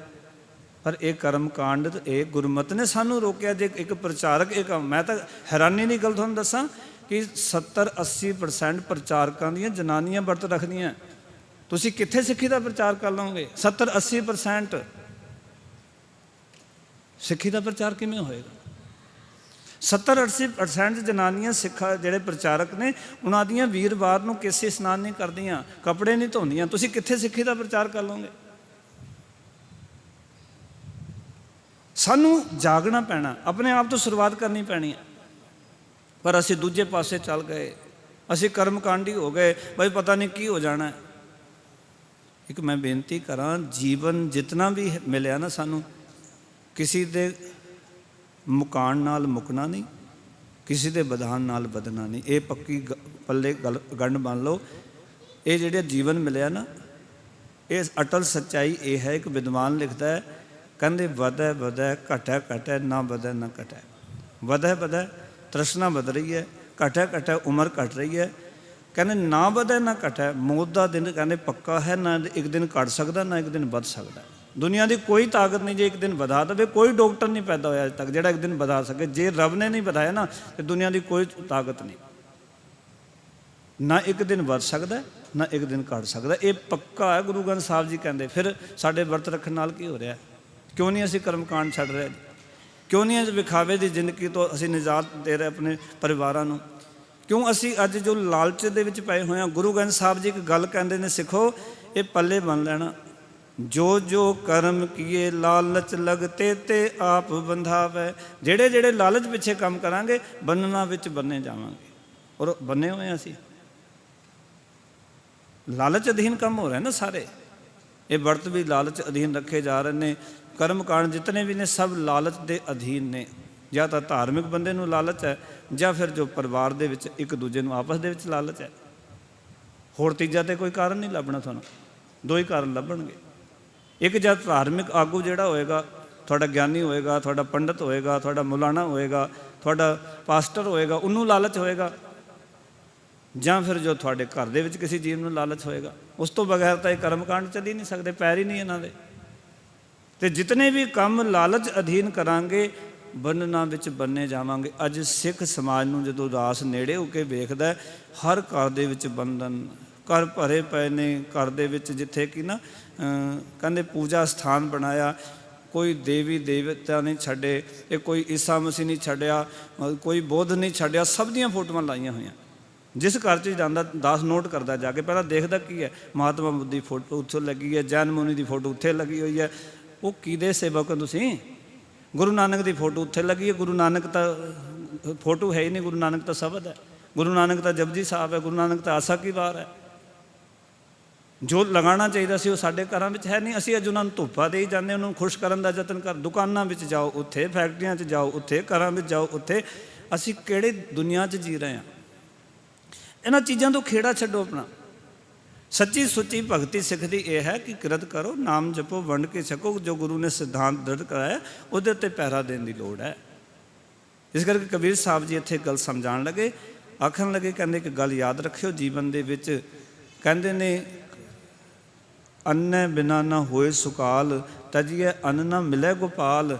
ਤੇ ਫਿਰ ਕਹਿਣ ਲੱਗੇ, ਕਹੋ ਕਬੀਰ ਹਮ ਐਸੇ ਜਾਣਿਆ, ਤਨ ਅਨਾਦ ਠਾਕੁਰ ਮਨ ਮਾਨਿਆ। ਭਗਤ ਕਬੀਰ ਸਾਹਿਬ ਆਖ ਰਹੇ ਨੇ ਕਿ ਸਾਨੂੰ ਇਹ ਨਿਸ਼ਚਾ ਹੋ ਗਿਆ ਹੈ, ਭਰੋਸਾ ਹੋ ਗਿਆ ਹੈ ਕਿ ਅੰਨ ਬੜਾ ਸੁੰਦਰ ਪਦਾਰਥ ਹੈ।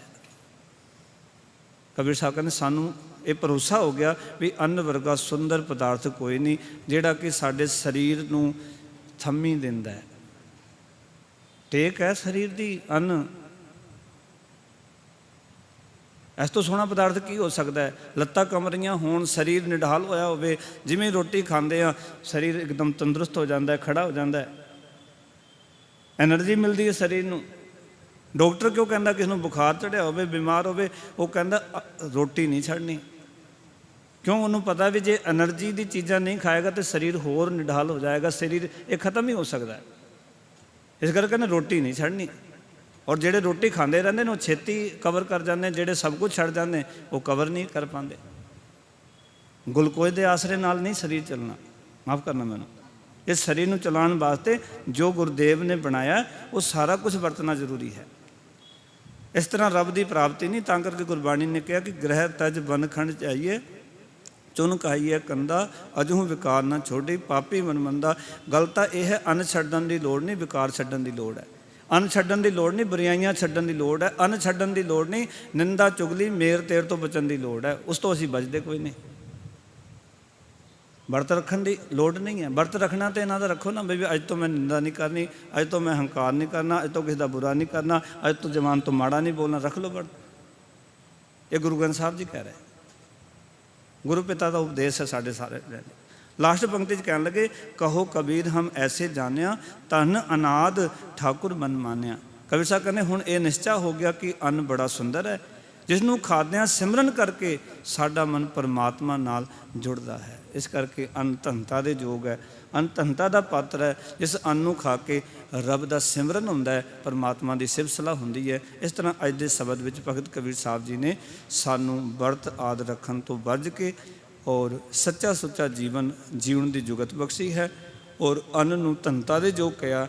ਅੰਨ ਦੀ ਬੇਕਦਰੀ ਨਹੀਂ ਕਰਨੀ, ਅੰਨ ਨੂੰ ਬੇਫਜ਼ੂਲ ਜਿਹੜਾ ਹੈ ਉਹ ਜ਼ਿਆਦਾ ਵੀ ਨਹੀਂ ਵਰਤਣਾ, ਉਸ ਨੂੰ ਪਿਆਰ ਨਾਲ ਖਾਣਾ। ਇਹ ਸਾਰੀਆਂ ਗੱਲਾਂ ਸ਼ਬਦ ਵਿੱਚ ਆਈਆਂ ਹਨ। ਅੰਨ ਖਾਣ ਲੱਗਿਆਂ ਧਿਆਨ ਨਾਲ ਖਾਣਾ ਹੈ, ਅੰਨ ਦੀ ਬੇਕਦਰੀ ਨਹੀਂ ਕਰਨੀ, ਅੰਨ ਦਾ ਸਤਿਕਾਰ ਕਰਨਾ ਹੈ। ਕਿਉਂਕਿ ਅੰਨ ਵੀ ਇਸ ਤਰ੍ਹਾਂ ਹੈ ਜਿਵੇਂ ਪਰਮਾਤਮਾ ਦਾ ਨਾਮ ਹੈ। ਨਾਮ ਸਾਡੇ ਮਨ ਨੂੰ ਥੰਮੀ ਬਣਦਾ ਹੈ, ਇਹ ਅੰਨ ਸਾਡੇ ਤਨ ਦੀ ਥੰਮੀ ਬਣਦਾ ਹੈ। ਅੰਨ ਨਾ ਹੋਵੇ ਤਨ ਟਿਕਿਆ ਨਹੀਂ ਰਹਿ ਸਕਦਾ, ਨਾਮ ਨਾ ਹੋਵੇ ਮਨ ਟਿਕਿਆ ਨਹੀਂ ਰਹਿ ਸਕਦਾ। ਗੁਰੂ ਕਿਰਪਾ ਕਰੇ ਸਾਨੂੰ ਇਹ ਸੋਝੀ ਆ ਜਾਏ ਕਿ ਅਸੀਂ ਆਪਣੇ ਜੀਵਨ ਵਿੱਚ ਗੁਰੂ ਕੇ ਉਪਦੇਸ਼ ਨੂੰ ਕਮਾਉਂਦੇ ਹੋਏ ਗੁਰੂ ਕੀ ਸਿੱਖਿਆ ਵਿੱਚ ਪਰਪੱਕ ਹੋਈਏ। ਫਿਰ ਸਾਡੇ ਹੋ ਜਾਣਗੇ ਇਹ ਲੋਕ ਸੁਖੀਏ ਪਰ ਲੋਕ ਸਵੇਲੇ ਨਾਨਕ ਹਰਿ ਭਉ ਆਪੇ ਮਿਲੇ। ਸਾਰਿਆਂ ਦਾ ਬਹੁਤ ਧੰਨਵਾਦ। ਬੜੇ ਪਿਆਰ ਨਾਲ ਹਾਜ਼ਰੀਆਂ ਭਰੀਆਂ। ਫਤਿਹ ਦੀ ਸਾਂਝ ਕਰੋ। ਆਖੋ ਜੀ ਵਾਹਿਗੁਰੂ ਜੀ ਕਾ ਖਾਲਸਾ, ਵਾਹਿਗੁਰੂ ਜੀ ਕੀ ਫਤਿਹ।